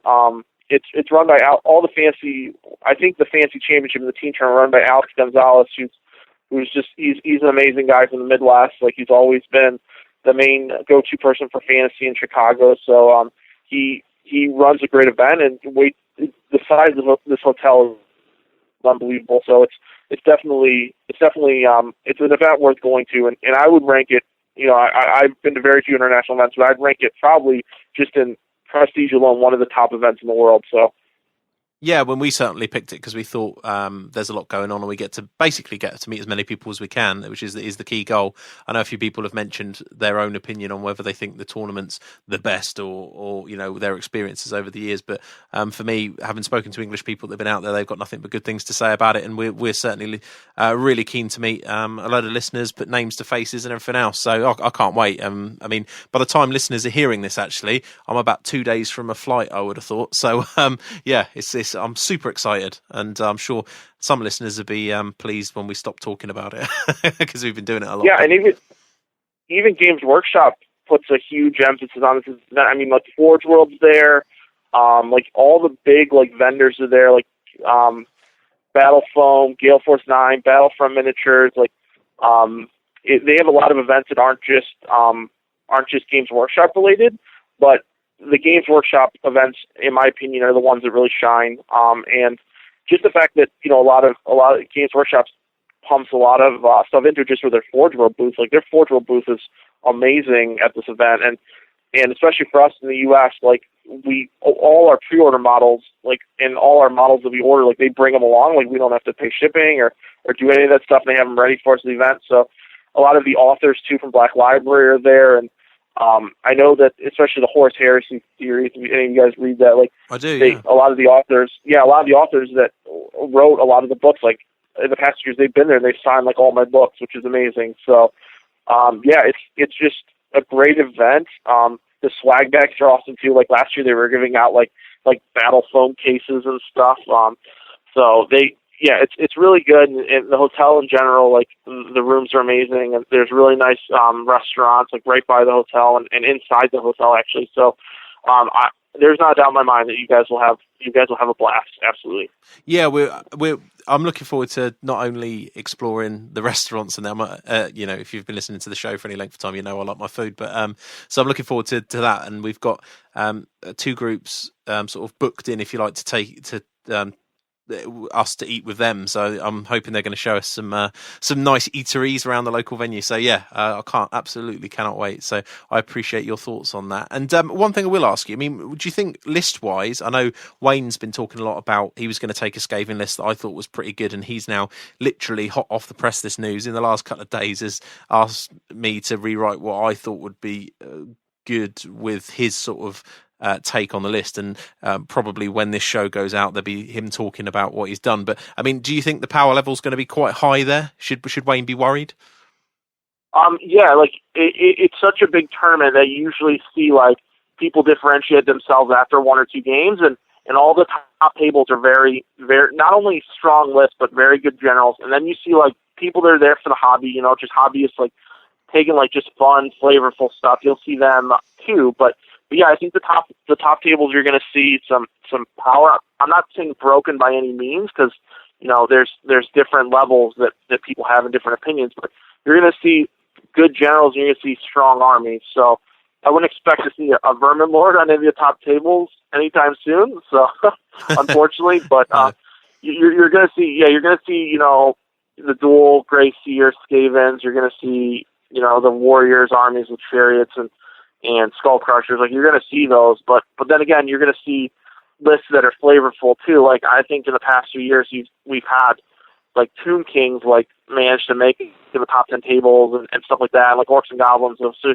you're going to see those generals that really that pride themselves on taking any list and just making it good. You're going to see those too, and sometimes those are the ones that surprise you.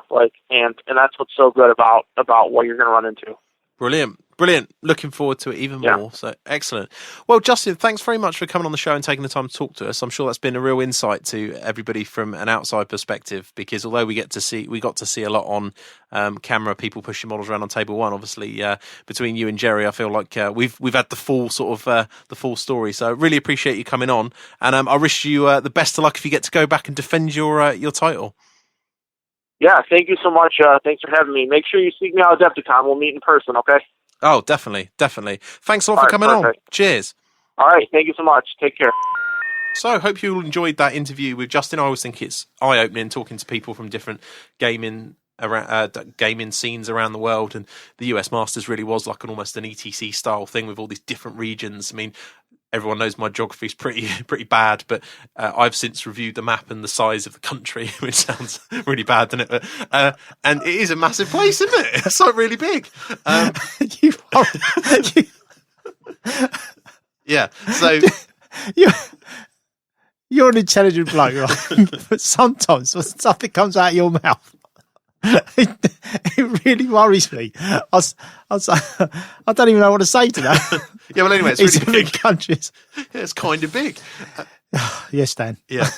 Luckily, it's only a conversation between you and I that no one else can hear, so it's fine. Yeah. It's not like the whole world's listening. No. So, anyway, yeah, big country, the US. So it was always interesting to hear about all the different regional aspects and how it goes on. And, he's got to be chuffed. If you've won, winning the UK Masters is kind of like quite a cool thing, I would have thought. But winning the US Masters just seems like it's even bigger.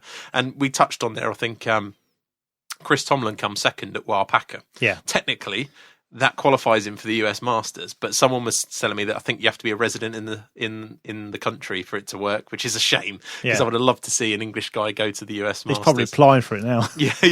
I'd be like, get citizenship. Dual citizenship. Yeah, there you go. But yeah, that would have been cool. So really good. I really enjoyed talking to Justin, and thanks again to him for coming on and talking to us. I know it can be daunting sometimes, and not everybody's keen to come on and talk, but fair play to him, he did. So, have you ever been to America at all? Can't remember. I have stopped in Florida at an airport and walked out of it to have a look at it and walk back in. So technically, yes. Realistically, that's brilliant. No. I walked out to have a look at Florida. Yeah, this looks nice. I stood at the edge of the airport and went, Florida's nice, and then walked back in. That's basically what happened. And I bought myself a couple of Budweisers in bigger bottles. They were in the airport, and there you go. That was my US experience. So now looking forward to getting out there and seeing the eateries. A lot of my friends that I know through computer gaming and things have been saying to me, because they've been texting me or whatever this week, and I'm like, yeah, I'm in the US next week, and the first thing they text back is, you got to eat at this place. They just know me well enough. It's like, you got to eat here. So and we've got some listeners taking us places. So anyway, we'll talk about Adepticon later. But so yes, I'm looking forward to the US and meeting some of these guys that I've been talking to over the last couple of weeks. But straight into the war room.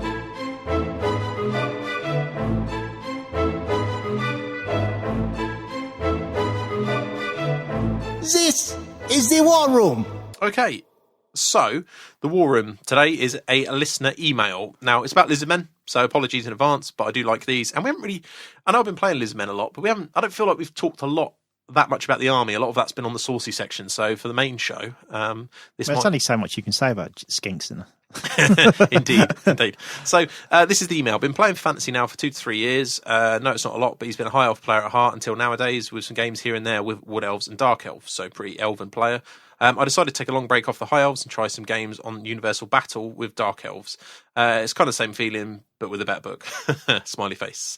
Also, many elf players around at the moment, and at least over my region, and it seems in the UK too. I'd say that's true. There is a lot of elf players around. I would be one of them if I wasn't playing Lizardmen. I like the elves. I like the multi-role. I've been saying all along, high elves for me are something I'm definitely going to visit at some point, just because I think you can do a lot of things with the book and play some really good Warhammer.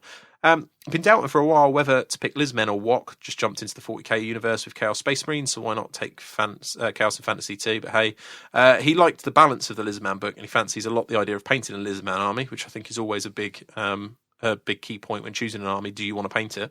And they can play guerrilla style, which is something he loved to do with the elves. And he thinks it's a very stressing way of playing at tournaments, especially with lots of skinks in all the ways and the accuracy of manoeuvring ranges, etc., etc. He's been taught a bit with the book, and he still doesn't see the power of the Lizardmen and how they really win games. With the old book, he faced a Slan Death Party Slan, which was brutal, and he has knowledge, and he has no knowledge of the new book. So some questions. Okay, questions. What way do you play Lizardmen? Strengths and weaknesses? How does the army win games in general? How would you say the army wins games in general, Wayne? You've played enough against it. Tooled up Slan and lots of skinks. That's pretty much it. That's the army. What would you say is the general tactical plan every time you've played it? Shoot everything, then run away, then shoot it again, magic some stuff, and just keep backing off until there's nothing left of your opponent's army. That's pretty much it. Yeah. That's how that you played at a really high level, and that's pretty much what you did to me every game. And it works. Yeah, I mean, it works. All I would add to that is that the basis of the general tactic with it a lot of the time is shoot and whittle in a lot of places. A little bit like Skaven to a degree, but you tend to have a bit more insta power where you just blow that things was away. Underhanded, man. Just saying, just putting it out just there. Just because I had a dig, you didn't have to have one back. So yeah, it's one of those where you do tend to chip away, shoot, magic, and then the idea is you then combo your weak. Your units at full strength, your combat units, be it Scar veterans or blocks, whichever, into what is left of the opponent's army. That's the general plan. Where it becomes a little bit of an issue is when they don't run at you and you have to go and take the game to them. And that's really where the real Lizardman players, I think, start to show their worth, is when they're not got people running. Because it really, warriors aside, in an O-Compt environment, a lot of the times, if people run across at you, it's easier than having to make it happen the other way around. If Wayne barrels his entire Skaven army at me, it's fairly easy because you can get round things and you can make things happen. Yeah. If Wayne sits in a corner and starts to shoot me, I have to do something about it, and get to the middle of the board, and that can be risky. And there's a lot of things about it. So yeah, it's those kind of tactics. So as the listener mentioned, guerrilla is kind of the way, but it's their biggest, apart from obviously the slant and what the skink. It's not just about the skinks and the poison and shooting of that. It's the movement, isn't it? It's how they can dominate board space. There's a phrase. Controls and board space. Yeah. Do you know what? I've been thinking a lot about that this week, actually, when I've been reviewing my own list for the Adepticon, and it was something I was lacking. Yeah. So the amount of times when I've kind of, that stage in the game where you think, well, I've got to go for it now, or else I'm going to start hemorrhaging points. So you kind of go for certain areas and you create gaps, and once you create those gaps against a good lizard player, you suffer, because once he's in those gaps, you can't get him out. So it does become really, really tricky then. So it is I think in the hands of a good player, Lizard's just really frustrating. But then I've played against people that really like the army, like painting the army, but didn't really know what they were doing with it. And you can just roll them over, just literally 3 or 4 turns and wipe them out. Yeah. But if you're playing against someone who knows what they're doing, it's hard work. Yeah, it's an odd army, really. I mean, if you're a Saucy member, you can hear me and Brian discussing this at length. Brian and I discussing this at length about the fact that at the Mersey Meltdown tournament that I attended a couple of weekends ago, the Lizardmen, there was only 2 Lizardman armies in a sort of 70-player field, and we were discussing why we think that is. And one of the things Brian was talking about is he thinks that a lot of people just don't get them. And they're too much of a learning curve to worry about trying for. So people just jack them and go and play demons or something that's got a bit more of a solid game plan. But it is I think it's a hard one to describe. And also, so many small changes can make a big impact on how the list plays and things. So it really is something you have to play a lot and tweak a lot, I think. So yeah, that's generally, I would say, the thing. Strength and weaknesses, we talked about briefly there. Wayne mentioned poison, shooting, and magic. I mean, the movement, and the shooting are pretty much the strengths of the army. I'd say the weaknesses tend to be a medium combat ability. So you're paying good prices for medium troops. You're not paying good prices for white lions or executioners. That kind of middle ground, which means it relies on a combination of units working in unison to be able to deliver that. And your magic buffs. Yeah, it's all of it at once. So it's not like you can go, right, if I deliver this white lion unit into that unit, that's my game plan, and I'm going to take Illyrian Reavers and other things to make sure that matchup occurs, I win. It's very rare that you can do that, because most armies have got units that will beat your best unit. So it's about making sure that you deny them the ability to just run at that unit, because obviously if they run into, let's say the Temple Guard is a common choice, Temple Guard with Slan in it, a lot of units will destroy that in 2 rounds. Executioners, White Lions, anything like that. Arguably Blood Crushers and things have got a good chance of doing it as well. Multiple Thunder Stompers, all that kind of stuff.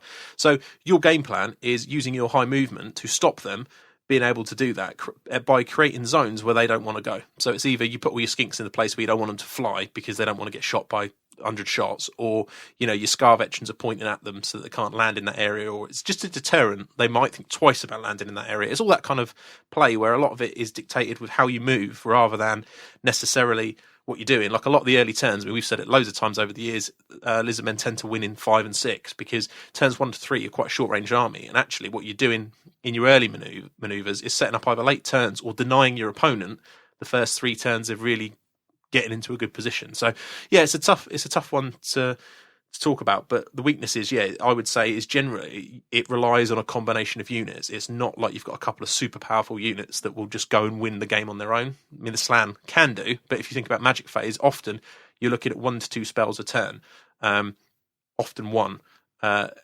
So although you can have all these spells, all this magic, and it's brilliant, there is a chance you're only going to get 1 or 2 spells a turn, and depending on what you're doing, they're not necessarily game winning, but you need them to make those units be able to fight. If you take the list that way, a lot of people might just play the full-on cloud avoidance list, which has its own merits, and even then, the weaknesses are obvious there. You've got no combat power, so it's just trying to do it. Next question: do you rate a Slan picking one of the rulebook laws? It can't ignore either Wandering Deliberations, which is the Law Master of, like the High Elf Law Master, where you know all the signature spells, or High Magic Law Master. Just having 4 spells doesn't seem enough on the Slan for his tastes, and combined with Teto Echo, but he'd love not to be dependent on special characters. Must be brutal having such a range of spells. I mean, you've played against me with Teto Echo and Wandering Deliberations. What's your thoughts on that? I've played against all the combos, haven't I? So Teto Echo, it's the re-rolling ones. It's funny at first, but then when you get to turn 6, it gets aggravating. It's aggravating, because it's an amazing amount of times that you roll ones. He's really good. I personally find it hard to play against the Law Master when you've got all the signature spells and you're generating the extra dice, which what's the kit your Slan takes to generate the extra dice? Yeah, it's Harmonic Convergence, which gives you extra channels, and then the channeling staff doing a 5-up, so it's 3 channel dice on a 5-up. And then I've got the ability that stores a Dispel dice on a 2-up in my phase. I get to carry it over into the pool. So so the amount of Magic phases that we've played where you've had so many extra dice, you think on most rolls you're up anyway, by 1 or 2 dice maybe, and then you get those, and it's amazing how many times you roll when you're rolling 3 dice, how many times you roll a couple of 5s or 6s, and you get those extra dice. And then when your whole casting deck is very low, it's brutal. It's brutal because that Lawmaster, every one of them spells is useful. There's not one that you probably won't use at some point in the game. So it's hard. What I like about Wandering Deliberations is it's both defensive and offensive, which you don't get in a lot of laws. So, I mean, the reason Light's so popular inside Empire Army is you do get defensive and offensive buffs. Wandering Deliberations is a little bit like that, and teamed with Lawmaster Heavens is brutal because the thing with Wandering Deliberations a lot of the time is you want to get their scroll early, but you've got no major game winners. You have got game winners in there, like you could go Big Searing Doom, or you could go in the right combinations, Ice Shard Blizzard or a Wild Form or something's game breaking. But you normally, when you need to be in those positions to do it, they've still got their scroll. It's the ranged nukes that tend to get scrolls, I find. So compare with Teto Echo, you've got Comet, Chain Lightning, all these ranged threats that worry people into using a scroll. And then when you go in, when we're talking about needing the combination of units, when your Temple Guard go in and they need to break armor, a Wild Form, all that kind of stuff, you can finally get it off because, like you said, you've got the potential to power through with the dice and things. So that's being on the receiving end of it when you're actually against that. I mean, it's always weird. It's the whole cannon thing. When you're playing with cannons, and my Walk Lightning cannons at the moment aren't really kind of doing anything. They haven't killed much for ages. But when you're playing against them, when you're the other side of the table, you're looking at it thinking, oh God, 2 Walk Lightning cannons, it's horrendous. It's that whole, normal cannons. And it's the same with Magic. Sometimes when you play with the deck, you're kind of looking and thinking, well, it doesn't really do that much, and this doesn't do that much. But for me, at the other side of the table, I'm looking at the Lawmaster. I'm thinking, if he rolls high, he could, and he gets the extra dice. He's getting most of those spells, and I'm probably going to stop 1 or 2. Yeah, and then he's casting at will. and it's scary. Yeah, it's a scary especially when we phase. have those phases where it's like, I think I've done it to you a few times as well. You get something like double 3 on the dice. Yeah. I channel 3. Yeah. And you've got 3 and I've got like 9. Yeah. It's stupid. And then Teto becomes extra because you can risk the amount of times I've killed phases are needing a 6 on 3 dice. Teto makes that so much more reliable. I'm not sure what statistically it is, but it is a lot more reliable in practice, I found. And it works. So that's why the combo I think is keen on those. But for me, Adepticon, I probably won't get Teto Echo painted, which is a shame, but it's not the end of the world. So I will still be running Wandering Deliberations and a level 2 on Heavens because I think the combo works quite well. And I just hope to roll a big spell on the level 2 to really try and aid the scroll going out. But I think Wandering Deliberations, it gives you an answer to a lot of your problems. So your problems are normally you can't hit things that well in combat. Well, you've got miasma. Your fairly expensive infantry. Things like Miasma defensively and Ishar Blizzard help that. Wild Form is defensive and offensive, and it helps some of the problem with your mid-range attacks. So there's a couple of buffs that, if you can get them, swing combats massively. You suddenly turn into a different type of troop, effectively. So that's the reason I'd like it. I quite like Lawmaster High for various different reasons, but I don't think it's as competitive because you don't have access to Spirit Leech, Searing Doom, and some of the other things that you can get from there. It's the combo. Being a Skaven player, when you've got someone who's got Wild Form, so obviously they can be better in combat than you, which isn't that hard against Skaven. And then you've got a Spirit Leech, which is, that pretty much ends a game for Skaven players. And then, and all the other things, even like a Fireball, you got Fireball and you've got an A-bomb, chances are you throw, you go for the sort of 2d6, 3d6 even, if you want to go for a big one, you're taking that off in one turn. So, it's just, I find playing against it, it's hard work. Yeah. So yeah, if it was me, I'd be one of the Lawmasters combo. Although Pure Death plus Teto Echo is pretty good as well. I mean, I find Death a bit middle ground. I like to play with blocks, so I'm not relying on killing people's characters for points. So for me, Wandering Deliberations seems to edge it, but Death is obviously not a bad choice. I had a quirky idea the other day using Heavens, just straight up Heavens on the Slan, with other laws elsewhere or Teto, and going double Heavens or something. I don't know. There's lots of different things you can do. How many Scar Vets are you playing, and how do you protect them versus cannons? Do you think we can go with just one or min 2? I think these, in my games I've played currently, is the biggest thing I've been concerned about. I either think you go with no mounteds and no targets for cannons, or you go max targets for cannons. So for Adepticon, I'm tempted to run at the moment with no Teto 3, because with some anti-cannon kit, things like Charm Shields, Opal Amulets, Ward Saves, things that can really muck your opponent up and playing them aggressively. Yeah. But yeah, if I was taking them, I wouldn't take one. I've played one a lot recently, and it's every game on my. If I look back through my book, every single game would have Bastillodon, one Salamander, one Scar Veteran, dead, every game. So, for example, for Adepticon, I might be running 3 Scar Vets, 2 Salamanders, and a Bastillodon. That's a lot to cannon off.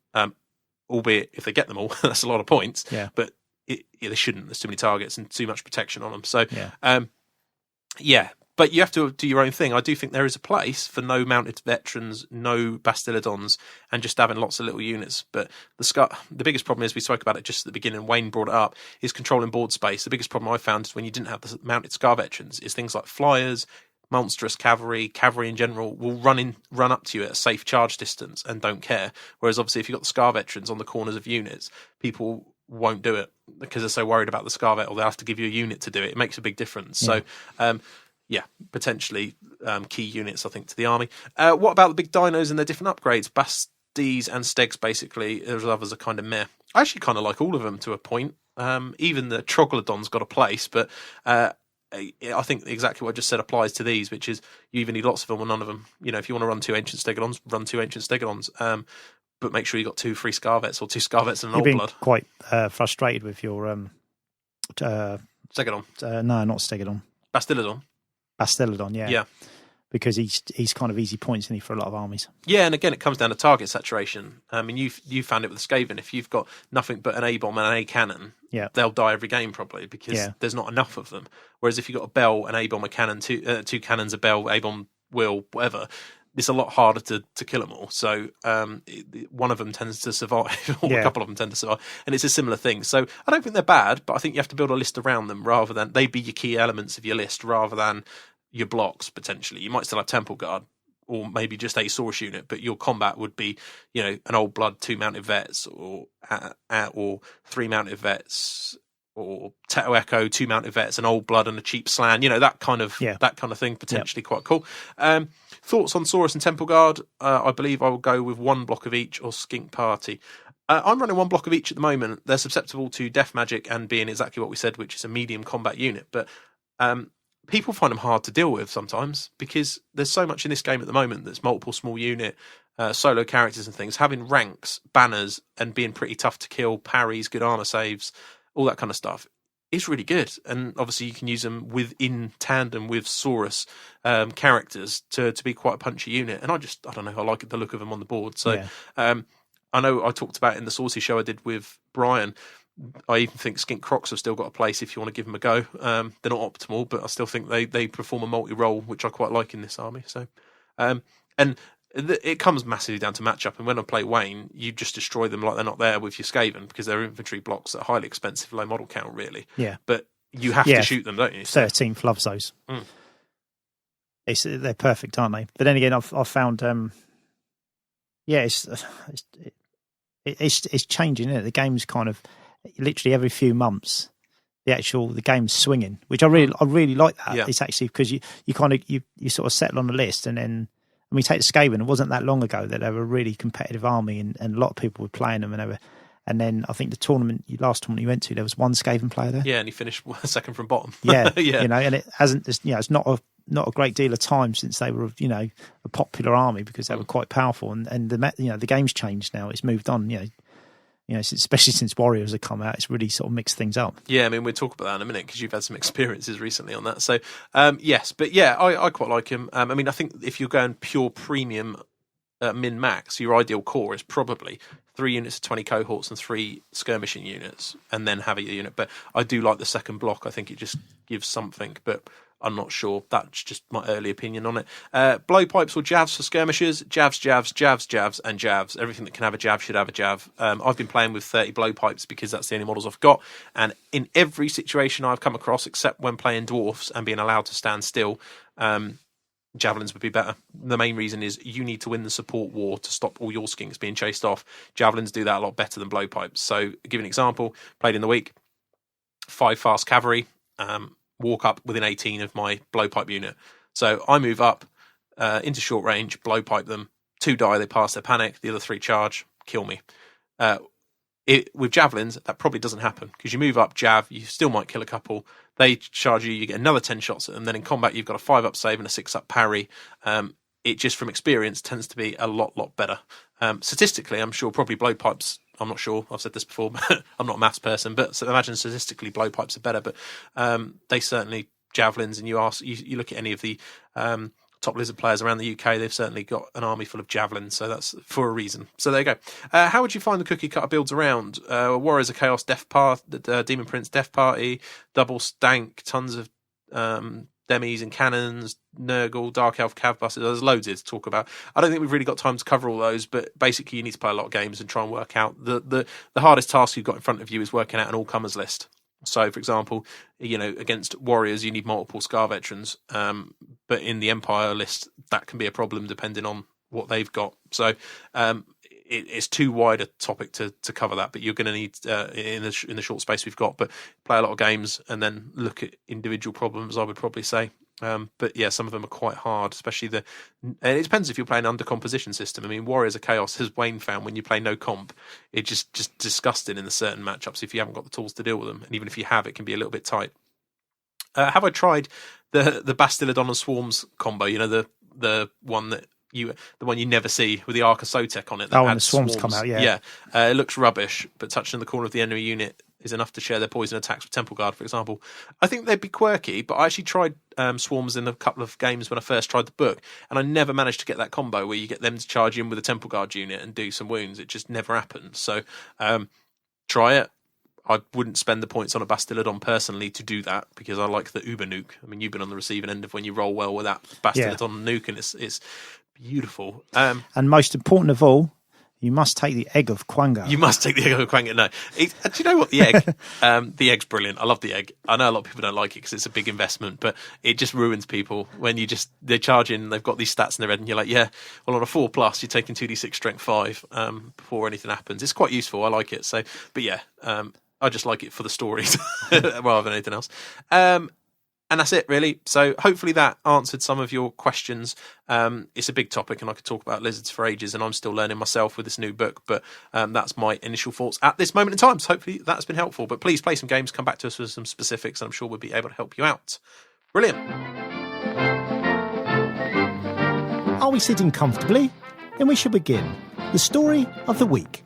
Okay, so story of the week this week is a very, very quick overview of the Mersey Meltdown I attended. If you want a full review, you can hear 2 hours of it on the Saucy section. Make sure you check that out on our forum. It's www.heelanhammer.com. Click on the Saucy tab and you'll see all the information you need to join that. If you are a member, there's a secret section at the top of the forum where you can go in and see the show that I did with Brian on the way back. It's about 2 hours and covers this all in detail. Very quickly for you, though, I just wanted to pick out the main points. I played Dwarfs twice, so thanks to Andrew, who's a listener, and Jack Speddin, who you've played. Really good games. I played High Elves, the High Elf list that came third, which was, he's known as #Fat Craig, but he's not fat, but Craig Johnson. I played Wood Elves, of all things. Jay Hopkinson, who does a podcast as well. I think it's called Hard Six. That's the game you got machine gunned, wasn't it? Got destroyed, absolutely destroyed. We'll talk about that in a second. And Ogres, against Ralph, who's a listener as well. I enjoyed all my games, which is fantastic. Had a really chilled weekend and learnt a lot. My record over the weekend was 3 wins, a draw, and a loss, so sort of middle of the road. And the loss was, as Wayne pointed out, to Wood Elves, which makes me sad. It doesn't. I didn't work out the statistics, and I blame this all on Steve Wren. Long-term listeners will know that Steve Wren is an awesome painter. He actually won Best Painted at this event with his Wood Elves. And he said on the Friday, do you want a practice game? I said, yeah, let's play it. So he has a Wood Elf army with a dragon. So I sort of beat that on the Friday and thought, yeah, it's not too bad. I ran at it. It worked all right. So I played this game in exactly the same manner. Didn't put the maths in that Jay had double the shots, and he just destroyed me. He beat me 17-3.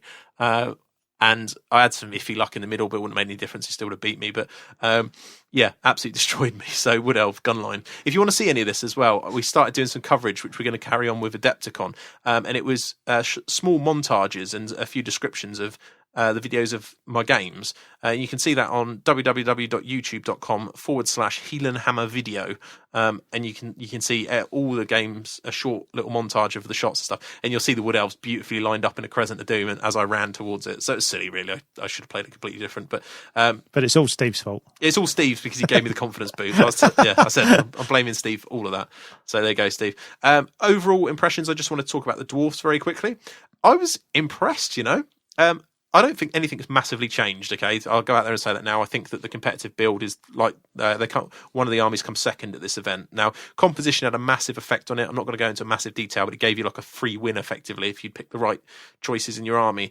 And second was Dwarfs, and it was being played in exactly the same manner as usual, cornered in the corner with a lot of war machines and shooting. That still works, and I still think it's probably the most competitive. But I do think you've got a few more viable tactical options, which make it quite cool, like the Iron Drakes. I played those in one of the games, and I know our friend in UK #1, Russ Veal, has been playing a few Dwarf games over the weekend with them, and he can't say enough about them either. I think they're really cool because they're actually a pretty good combat unit, as well as being able to shoot strength 5 armor piercing shots at you every turn. Yeah, the ballistic skill's a bit of an issue, but it kind of not. I just really like them, so I was impressed by those. I was impressed by all the Dwarfs on the charge because they get +1 strength. And if you roll that dice at the beginning of the game and your whole army gets hatred, +1 strength, hatred, Rune Lord in the unit, armor piercing. There's once where I had Hammerers at strength 7 armor piercing charging me, and I was like, oh my god, this is amazing. There's some quirky character combos. They've lost some bits in places though, because you can't get rerollable 1-up saves on the characters, things like this, small changes. But I actually quite like what they've done with it. The gyros, being able to take more of them for cheaper. You're effectively getting one for free now in a way. They're quite cool. The organ gun's much better, I think. You roll 2 artillery dice, but you have to roll to hit. Yeah. But you can rune it to +1 to hit. I don't know, it's just really cool. I really enjoyed both my games against the Dwarfs.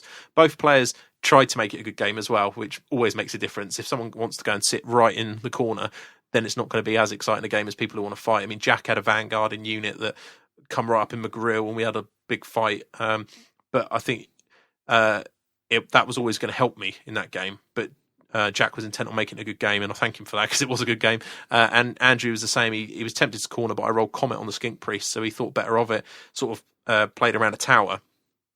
And again, we had loads of combat. He charged me, and like I say, those Iron Drakes in combat on the charge are still pretty good. They were because they're like I think they're Longbeard stats. They're like weapon skill 5, strength 5 on the charge. So yeah, I really like the dwarfs. I could certainly see myself giving them a run for it at some point. The book is lovely as well because I got my copy last week, and I started reading it, and it's lovely. The artwork and it's amazing.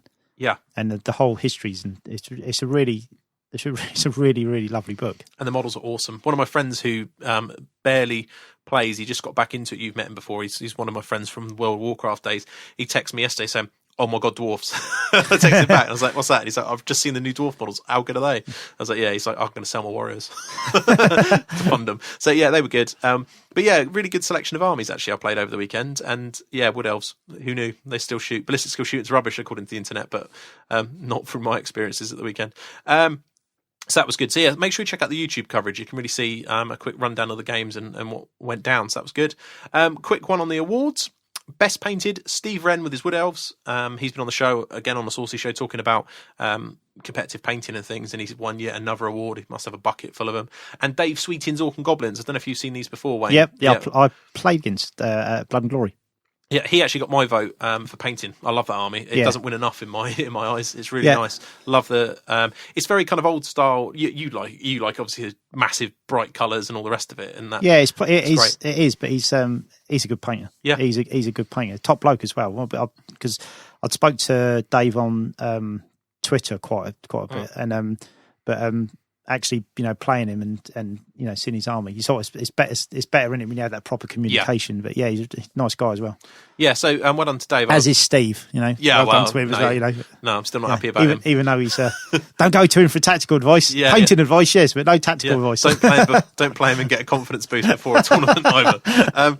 Yeah, so there you go. Did you realise when the other guy didn't have a dragon, you thought, well, there's a lot more points in his army? I think I was just like really laid back, and I was just like, this will be fine. I just run at him. You just did the whole Sally Wood Elves. Yeah, I did. I was like, I got this Scar Vet, can't die. It's just going to take him all off. And then he dwellers him, and I rolled a 6 on the test, and he died. And I was like, oh no, I'm going to get shot now. It was just silly. I just played really badly, and my opponent played a spot on. So the winners and the riders were, first was a multiple small unit Demons of Chaos army. Literally, I think it was like one Herald and something and just units. It was really cool. That was Ben Johnson, who has got to be surely the most successful UK tournament player of all time now, I would have thought. He must be, yeah. By a mile. I mean, that guy just picks up awards after awards. I don't know how he continues to do it, but fair play to him. So, well done to him. Seconds was Dwarfs, as we said. Third was Fat Craig's High Elves, which again was, because of the way the comp worked, was quite a balanced list. He had a Frost Phoenix, and then he had the Anointed, the Lord level one on the Frost Phoenix. On another Frost Phoenix, two Frosties, like a couple of Illyrian Reavers, small Sea Guard unit. It's really like a nothing army. There's nothing really in it, but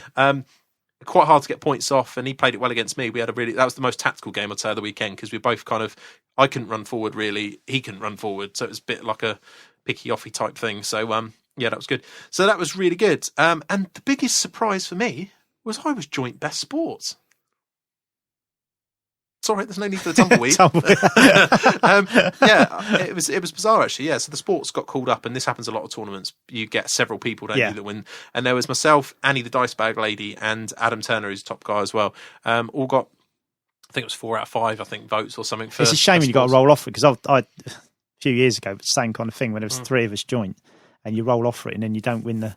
It's the one moment in a tournament you don't feel very sporting. Yeah, exactly. Because it's a trophy. Yeah. So it's a shame, isn't it, that you can't all get something. No, I mean, we do it at the South Coast. We have them made if there's multiple ones, don't we, to make sure someone gets them. They should. I mean, if they have that many votes and it's a draw, if possible, everyone should get recognition for that. Because it's, arguably it's the most important trophy of the tournament. Yeah, definitely. So that was good, and I was pleased with that, because it's one of the things, especially when you're playing Lizardmen, it's not always the most enjoyable game for your opponent, depending on how it goes. So I was really pleased with that. Yeah, just really pleased. Because it was bizarre. Just before the tournament, Chris Legg was joking with us. Chris Legg's a fellow ETC England member over the years and good friend of ours. And he was like, you ever won Sportsman Awards? Because he won one at a recent event and he was joking. Because I was like, how did you win that? I was like, actually, I have won sports before. And then, the weekend, I'd got my votes as well. So no, thanks for my opponents. I'm glad you enjoyed it. I certainly enjoyed myself over the weekend. I think there's a trick to, if you know the rules really, really well, which obviously you and Chris do, then because you're so sort of, you know the rules so well, I think it's easier to become a more sporting opponent, because obviously no one's going to pull the wool over your eyes and you're not going to, hopefully pull any stunts on them. So it kind of, it means that you can actually afford to be more relaxed and more jovial and have more fun about it, because you've got such a better knowledge of the game. Whereas if you've got someone that say has half of that knowledge, there's going to be moments in the game where they get caught out and they're not really frustrated with their opponent. They're just frustrated with themselves for falling for that situation or whatever. And then suddenly, then you might have that moment where the game isn't as enjoyable because you have your 10 minutes where you spit your dummy out. So yeah, I mean, my biggest thing is, and I know I've been inconsistent over the years with sports. I think everybody is really, apart from a couple of people, is that you get to a point where you get frustrated. I find last game of the day, I can think of several games where I've not done myself justice over the last sort of say 5 years, where it's been late in the day. I remember one against Rafael Harbinson at a Six Nations event. It's boiling hot. I hadn't eaten properly. It was really, and I was grumpy and I was getting frustrated and I was just grumpy. Basically, that's the best way of describing it. And afterwards I thought, why was I like that? And it's happened to a couple of games. I mean, you mentioned Dave Sweeten. I remember a game years ago playing him, like last game somewhere, and I was grumpy. I couldn't hear properly, and I probably just wasn't that great to play against. I think everyone has those moments. I mean, you've said before, you can get down when something goes wrong. You think, the game's over or whatever. Everyone does it. It's just trying to get, and I try them over the years. I've tried them more and more to try and make those a minimum. Make sure, I did this weekend, and I do think this has an impact on it. Is I didn't go to bed late. I didn't drink massively. I made sure I ate at the right times. Do you know what I mean?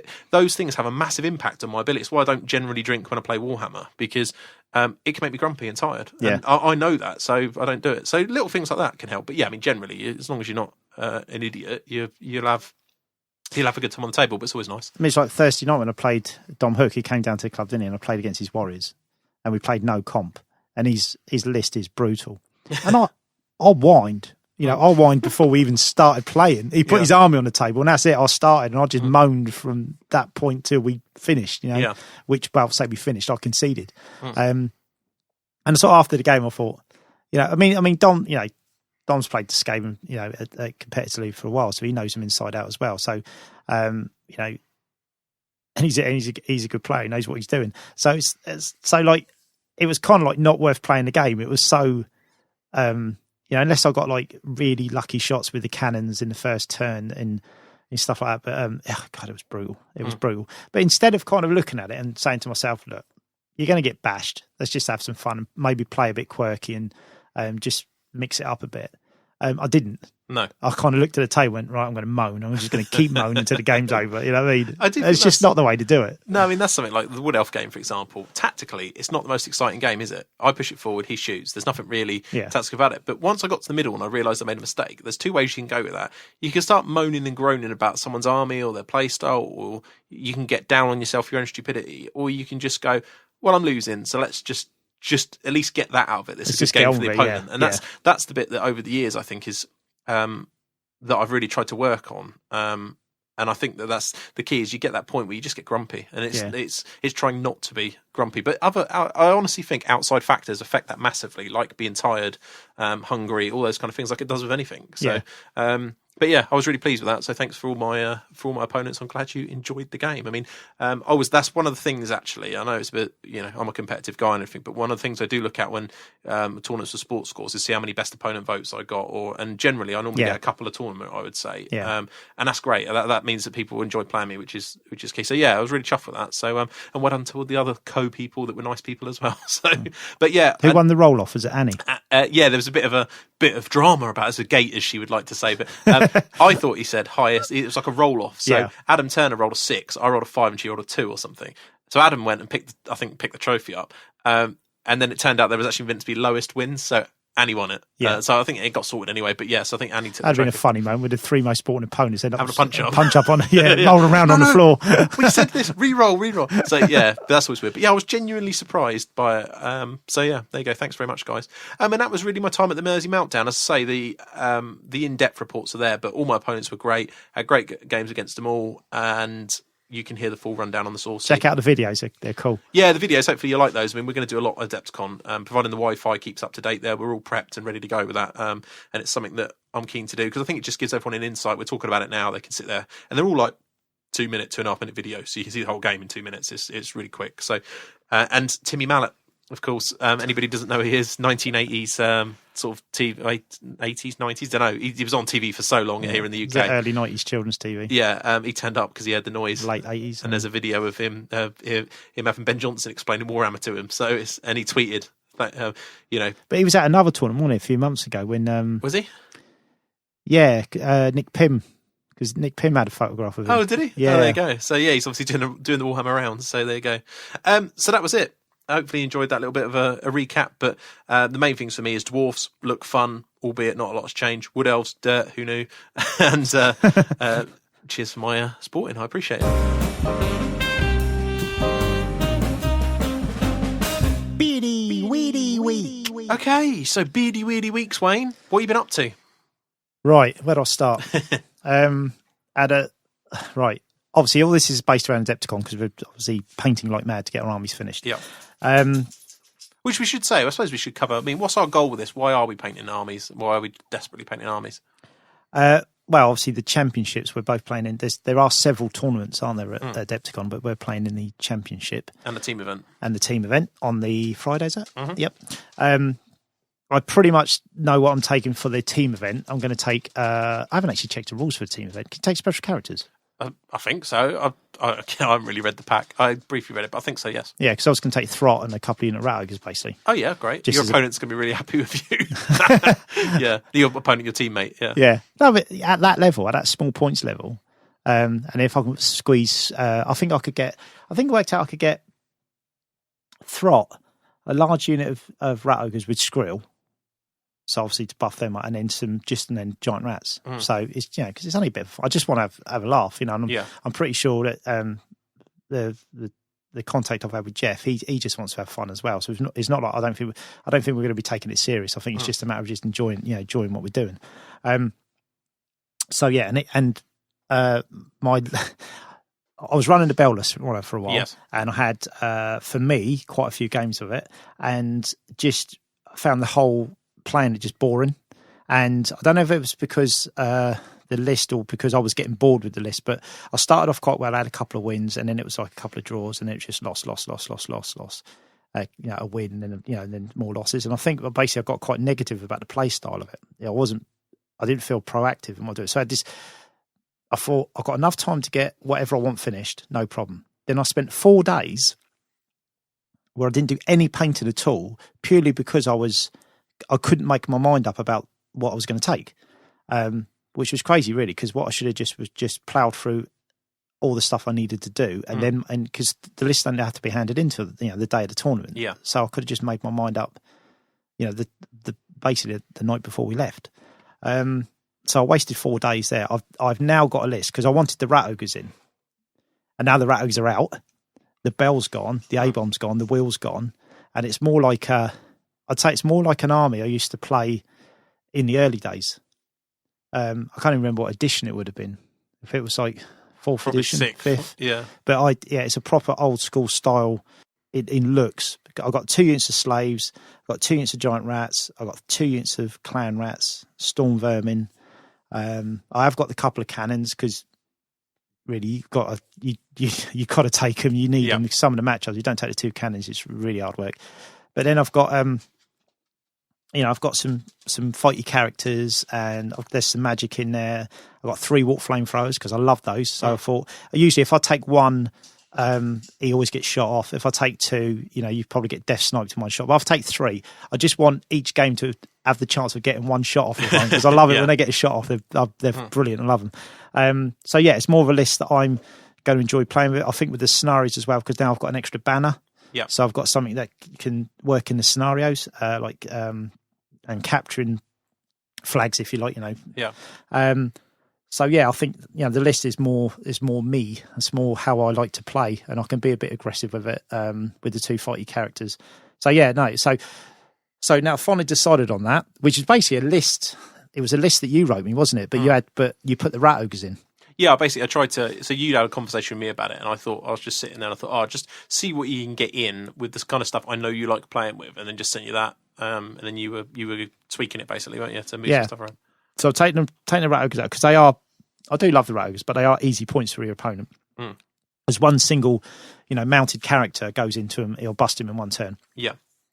So, and it's a lot of points, 352 points to lose just very, very easily. So I've gone for the sort of a character in a big block of clan rats with a flamethrower. I just think it's far more usable, actually more fun, because I've got the flamethrower and I've got the character, which a lot of people don't run. Let's say you feel like you're doing more, I suppose. Yeah, and it's more. I can do more with the unit. Yeah, and I'm not worrying about the unit as such. Like with the rat ogres, you're always worrying about what am I fighting, and because it's frenzied, a lot of the time you don't get the choice anyway. Flee either, can it, or anything else. So now I've finally decided, but it means painting 30 clan rats. Yeah.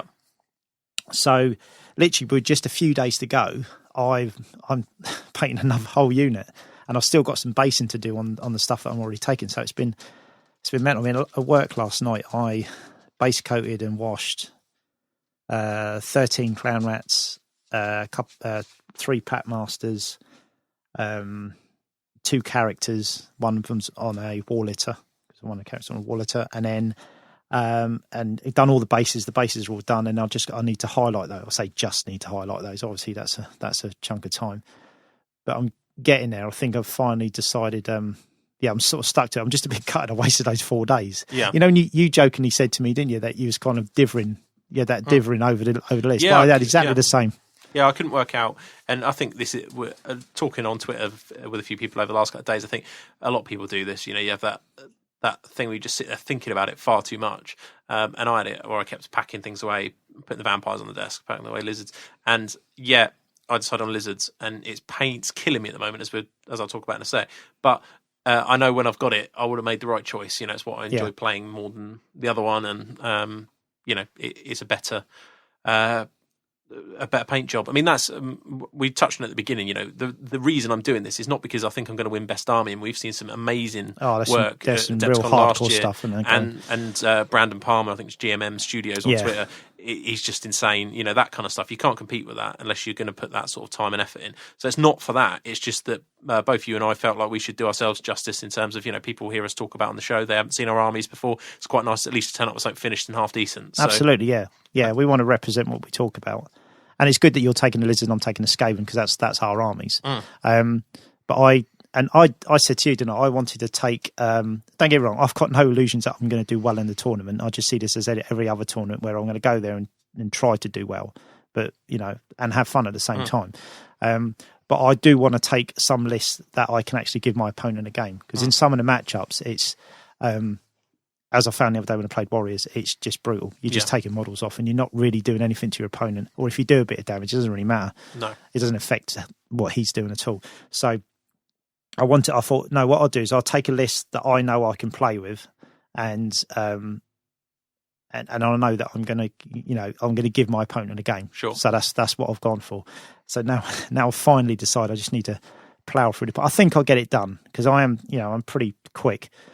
At getting stuff done, but it's just that whole, it's just if I hadn't, I'm kind of glad I divvied it away, because I've got where I wanted to be with the list, but it's still lost 4 days. Yeah, I mean, you're sitting there saying, "Yeah, I've got to paint 30 clan rats, this wall, blah blah." I've got 11 temple guard to finish highlighting.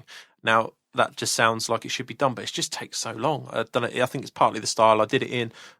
Partly the techniques I used while I did it, but it's just taking ages. You've got 5 layers on the scales, haven't you? Yeah, it's just too much.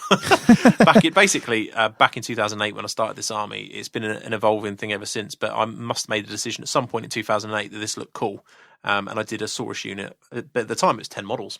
Then I did another 10 at a later date when I was running 2 10s. This is in 7th edition, and then as 8ths appeared, you need more bodies if you're going to run the unit. So, that then turned into, I think I could fill 30, something like that. And then the Temple Guard unit appeared, and they've been base coated for years. And with me playing other things for the ETC, they never got done. So I've been trying to do them, but I forgot how long they take. I mean, the Saurus models I did took 3.5 hours a model minimum, I think. Temple Guard could be 4. And you just start adding up the amount of hours. It's going to be some late nights, I think. We've got 7 days till we go. My wife's away for 4 of them, so I've got the children for a lot of it, so they'll have the evenings to do. I think they're going to end up being quite late nights to get it done. But I'll be really pleased when we're finally on that plane. I got my army packed. It's finished for the first time in years. I'm playing with something that I've painted for the first time in years. All the trays are done. Yeah, the only thing that probably be missing is Tau Echo, but it's not the end of the world. I'll just put another Scar Veteran in. It's not like it's a massive deal. I still ain't worked out I'm going to transport my army. Mind you, with the list I'm taking out, it's a lot simpler because where I'm not taking the Bell, the A-Bomb or the Doom Wheel, there's less of those kind of awkward models to pack. So it should be all right. But good. Yeah, that's the thing is I'm painting all this. I'm just fingers crossing it's all going to be in one piece. But I haven't actually got that many breakable models in this army. I've got one. I've decided, despite the fact I want to drop it because I like playing with the model, I'm going to take my Bastillodon / Engine of the Gods thing with us.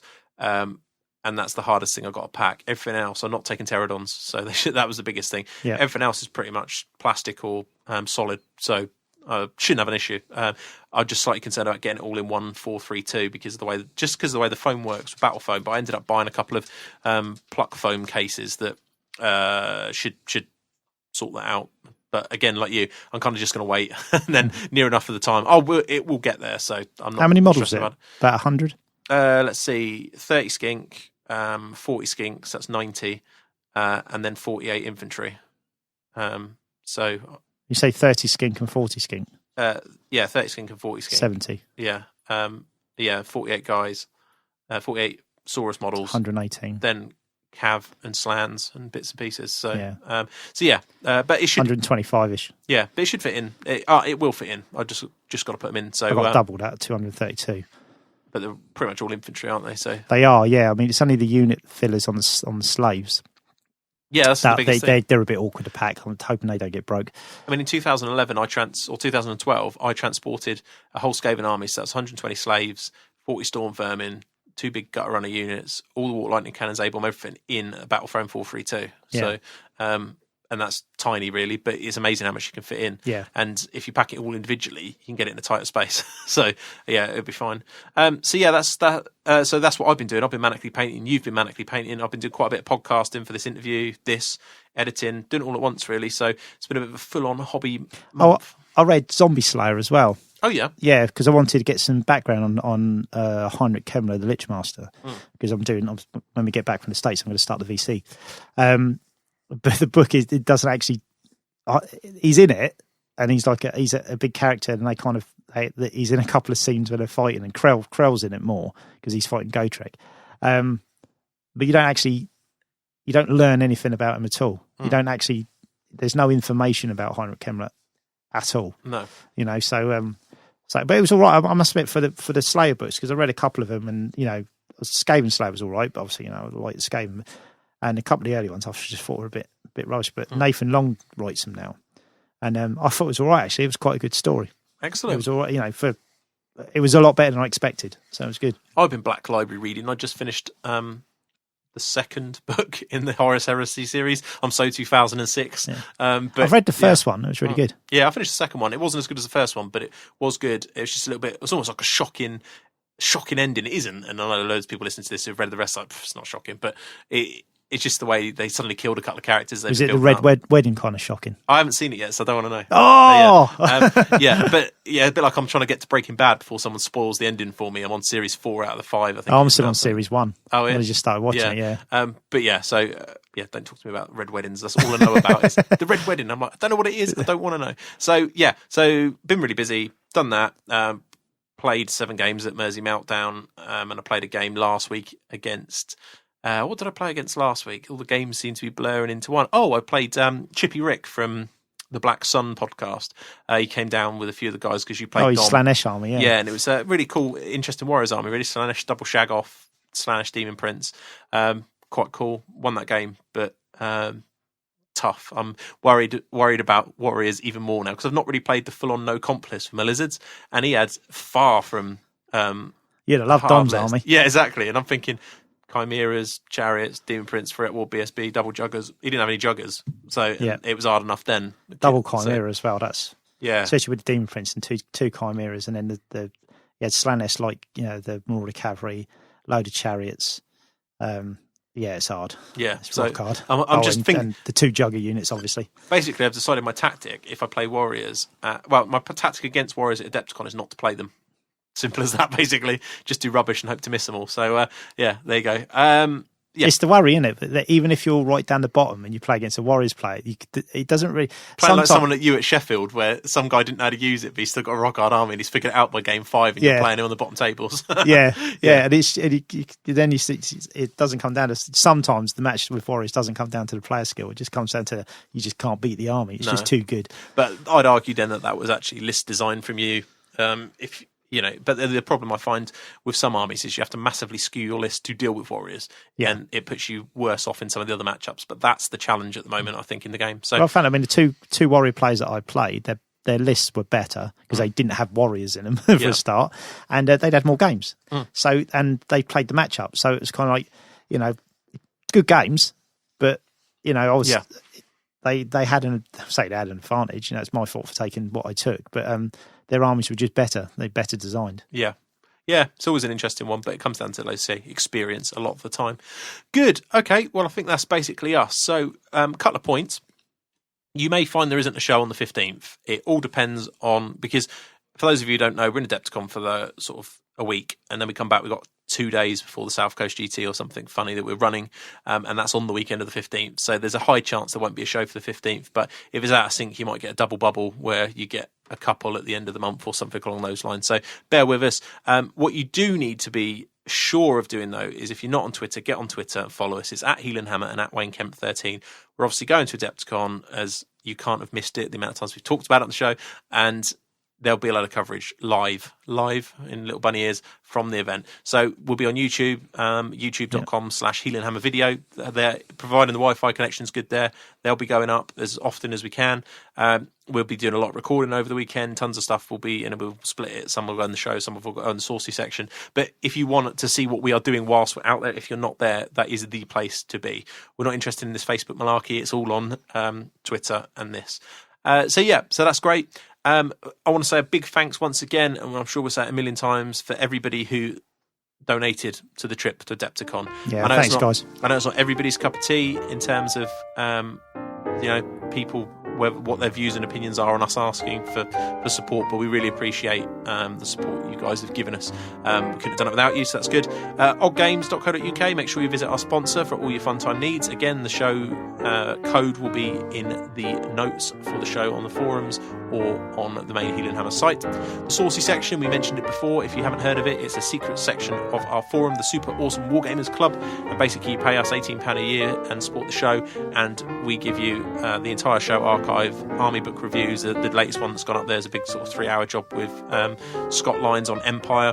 We've got and lots of additional shows. So again, last week there was one that went up. There's a 2-hour show on the Mersey Meltdown in full with Brian from the Hydras, but that'd be old school, wouldn't it? Brian, the Hobby Killer Carmichael, on the road talking about that. So all those kind of things that are in there, guides on magnetising your army, and a lot of other different topics over the years. It's the entire back catalogue, basically. And also, for those of you who care, I know Wayne's quite keen and he posts on Twitter what he's working on. Normally I post what I'm working on inside Dan's Den in the Saucy section, so check that out. And other bits and pieces, you can contact us, Dan@Heelanhammer.com or Wayne@Heelanhammer.com via email. Twitter we've mentioned. Please, if you've got any questions you want covered on the show in a war room section or anything else, make sure you email them in. We'll be more than happy to look at those on an individual basis. And finally, if you want to support the show, the best way to do it is through the Saucy. Other than that, we really need your iTunes reviews. It helps us move up the chart and find prospective new listeners. So I just want to say thanks to the following people who I've just picked them out. They're the last 5 people to review us on iTunes UK. Azar777, Chinger Spy, Weird Something Matt, Andrew Burton, and Whitehorn14. Thanks very much for taking the time. If you'd like a little shout out, please drop us a review and I will get you one. Okay, that's it, Wayne. Anything else you want to say? No. Good. Do you think we'll get a tan in the States? I think it's pretty cold out there at the moment. Do I look like the kind of guy that gets a tan? No, because you never see the sunlight. Exactly. I'm like a vampire. Until when we come back, we would have been to the US. So hopefully you guys are going to enjoy our coverage while we're out there, and there will certainly be a ton of it when we get back as well. So thanks everyone for joining us once again, and we shall see you next time. Bye-bye. Bye.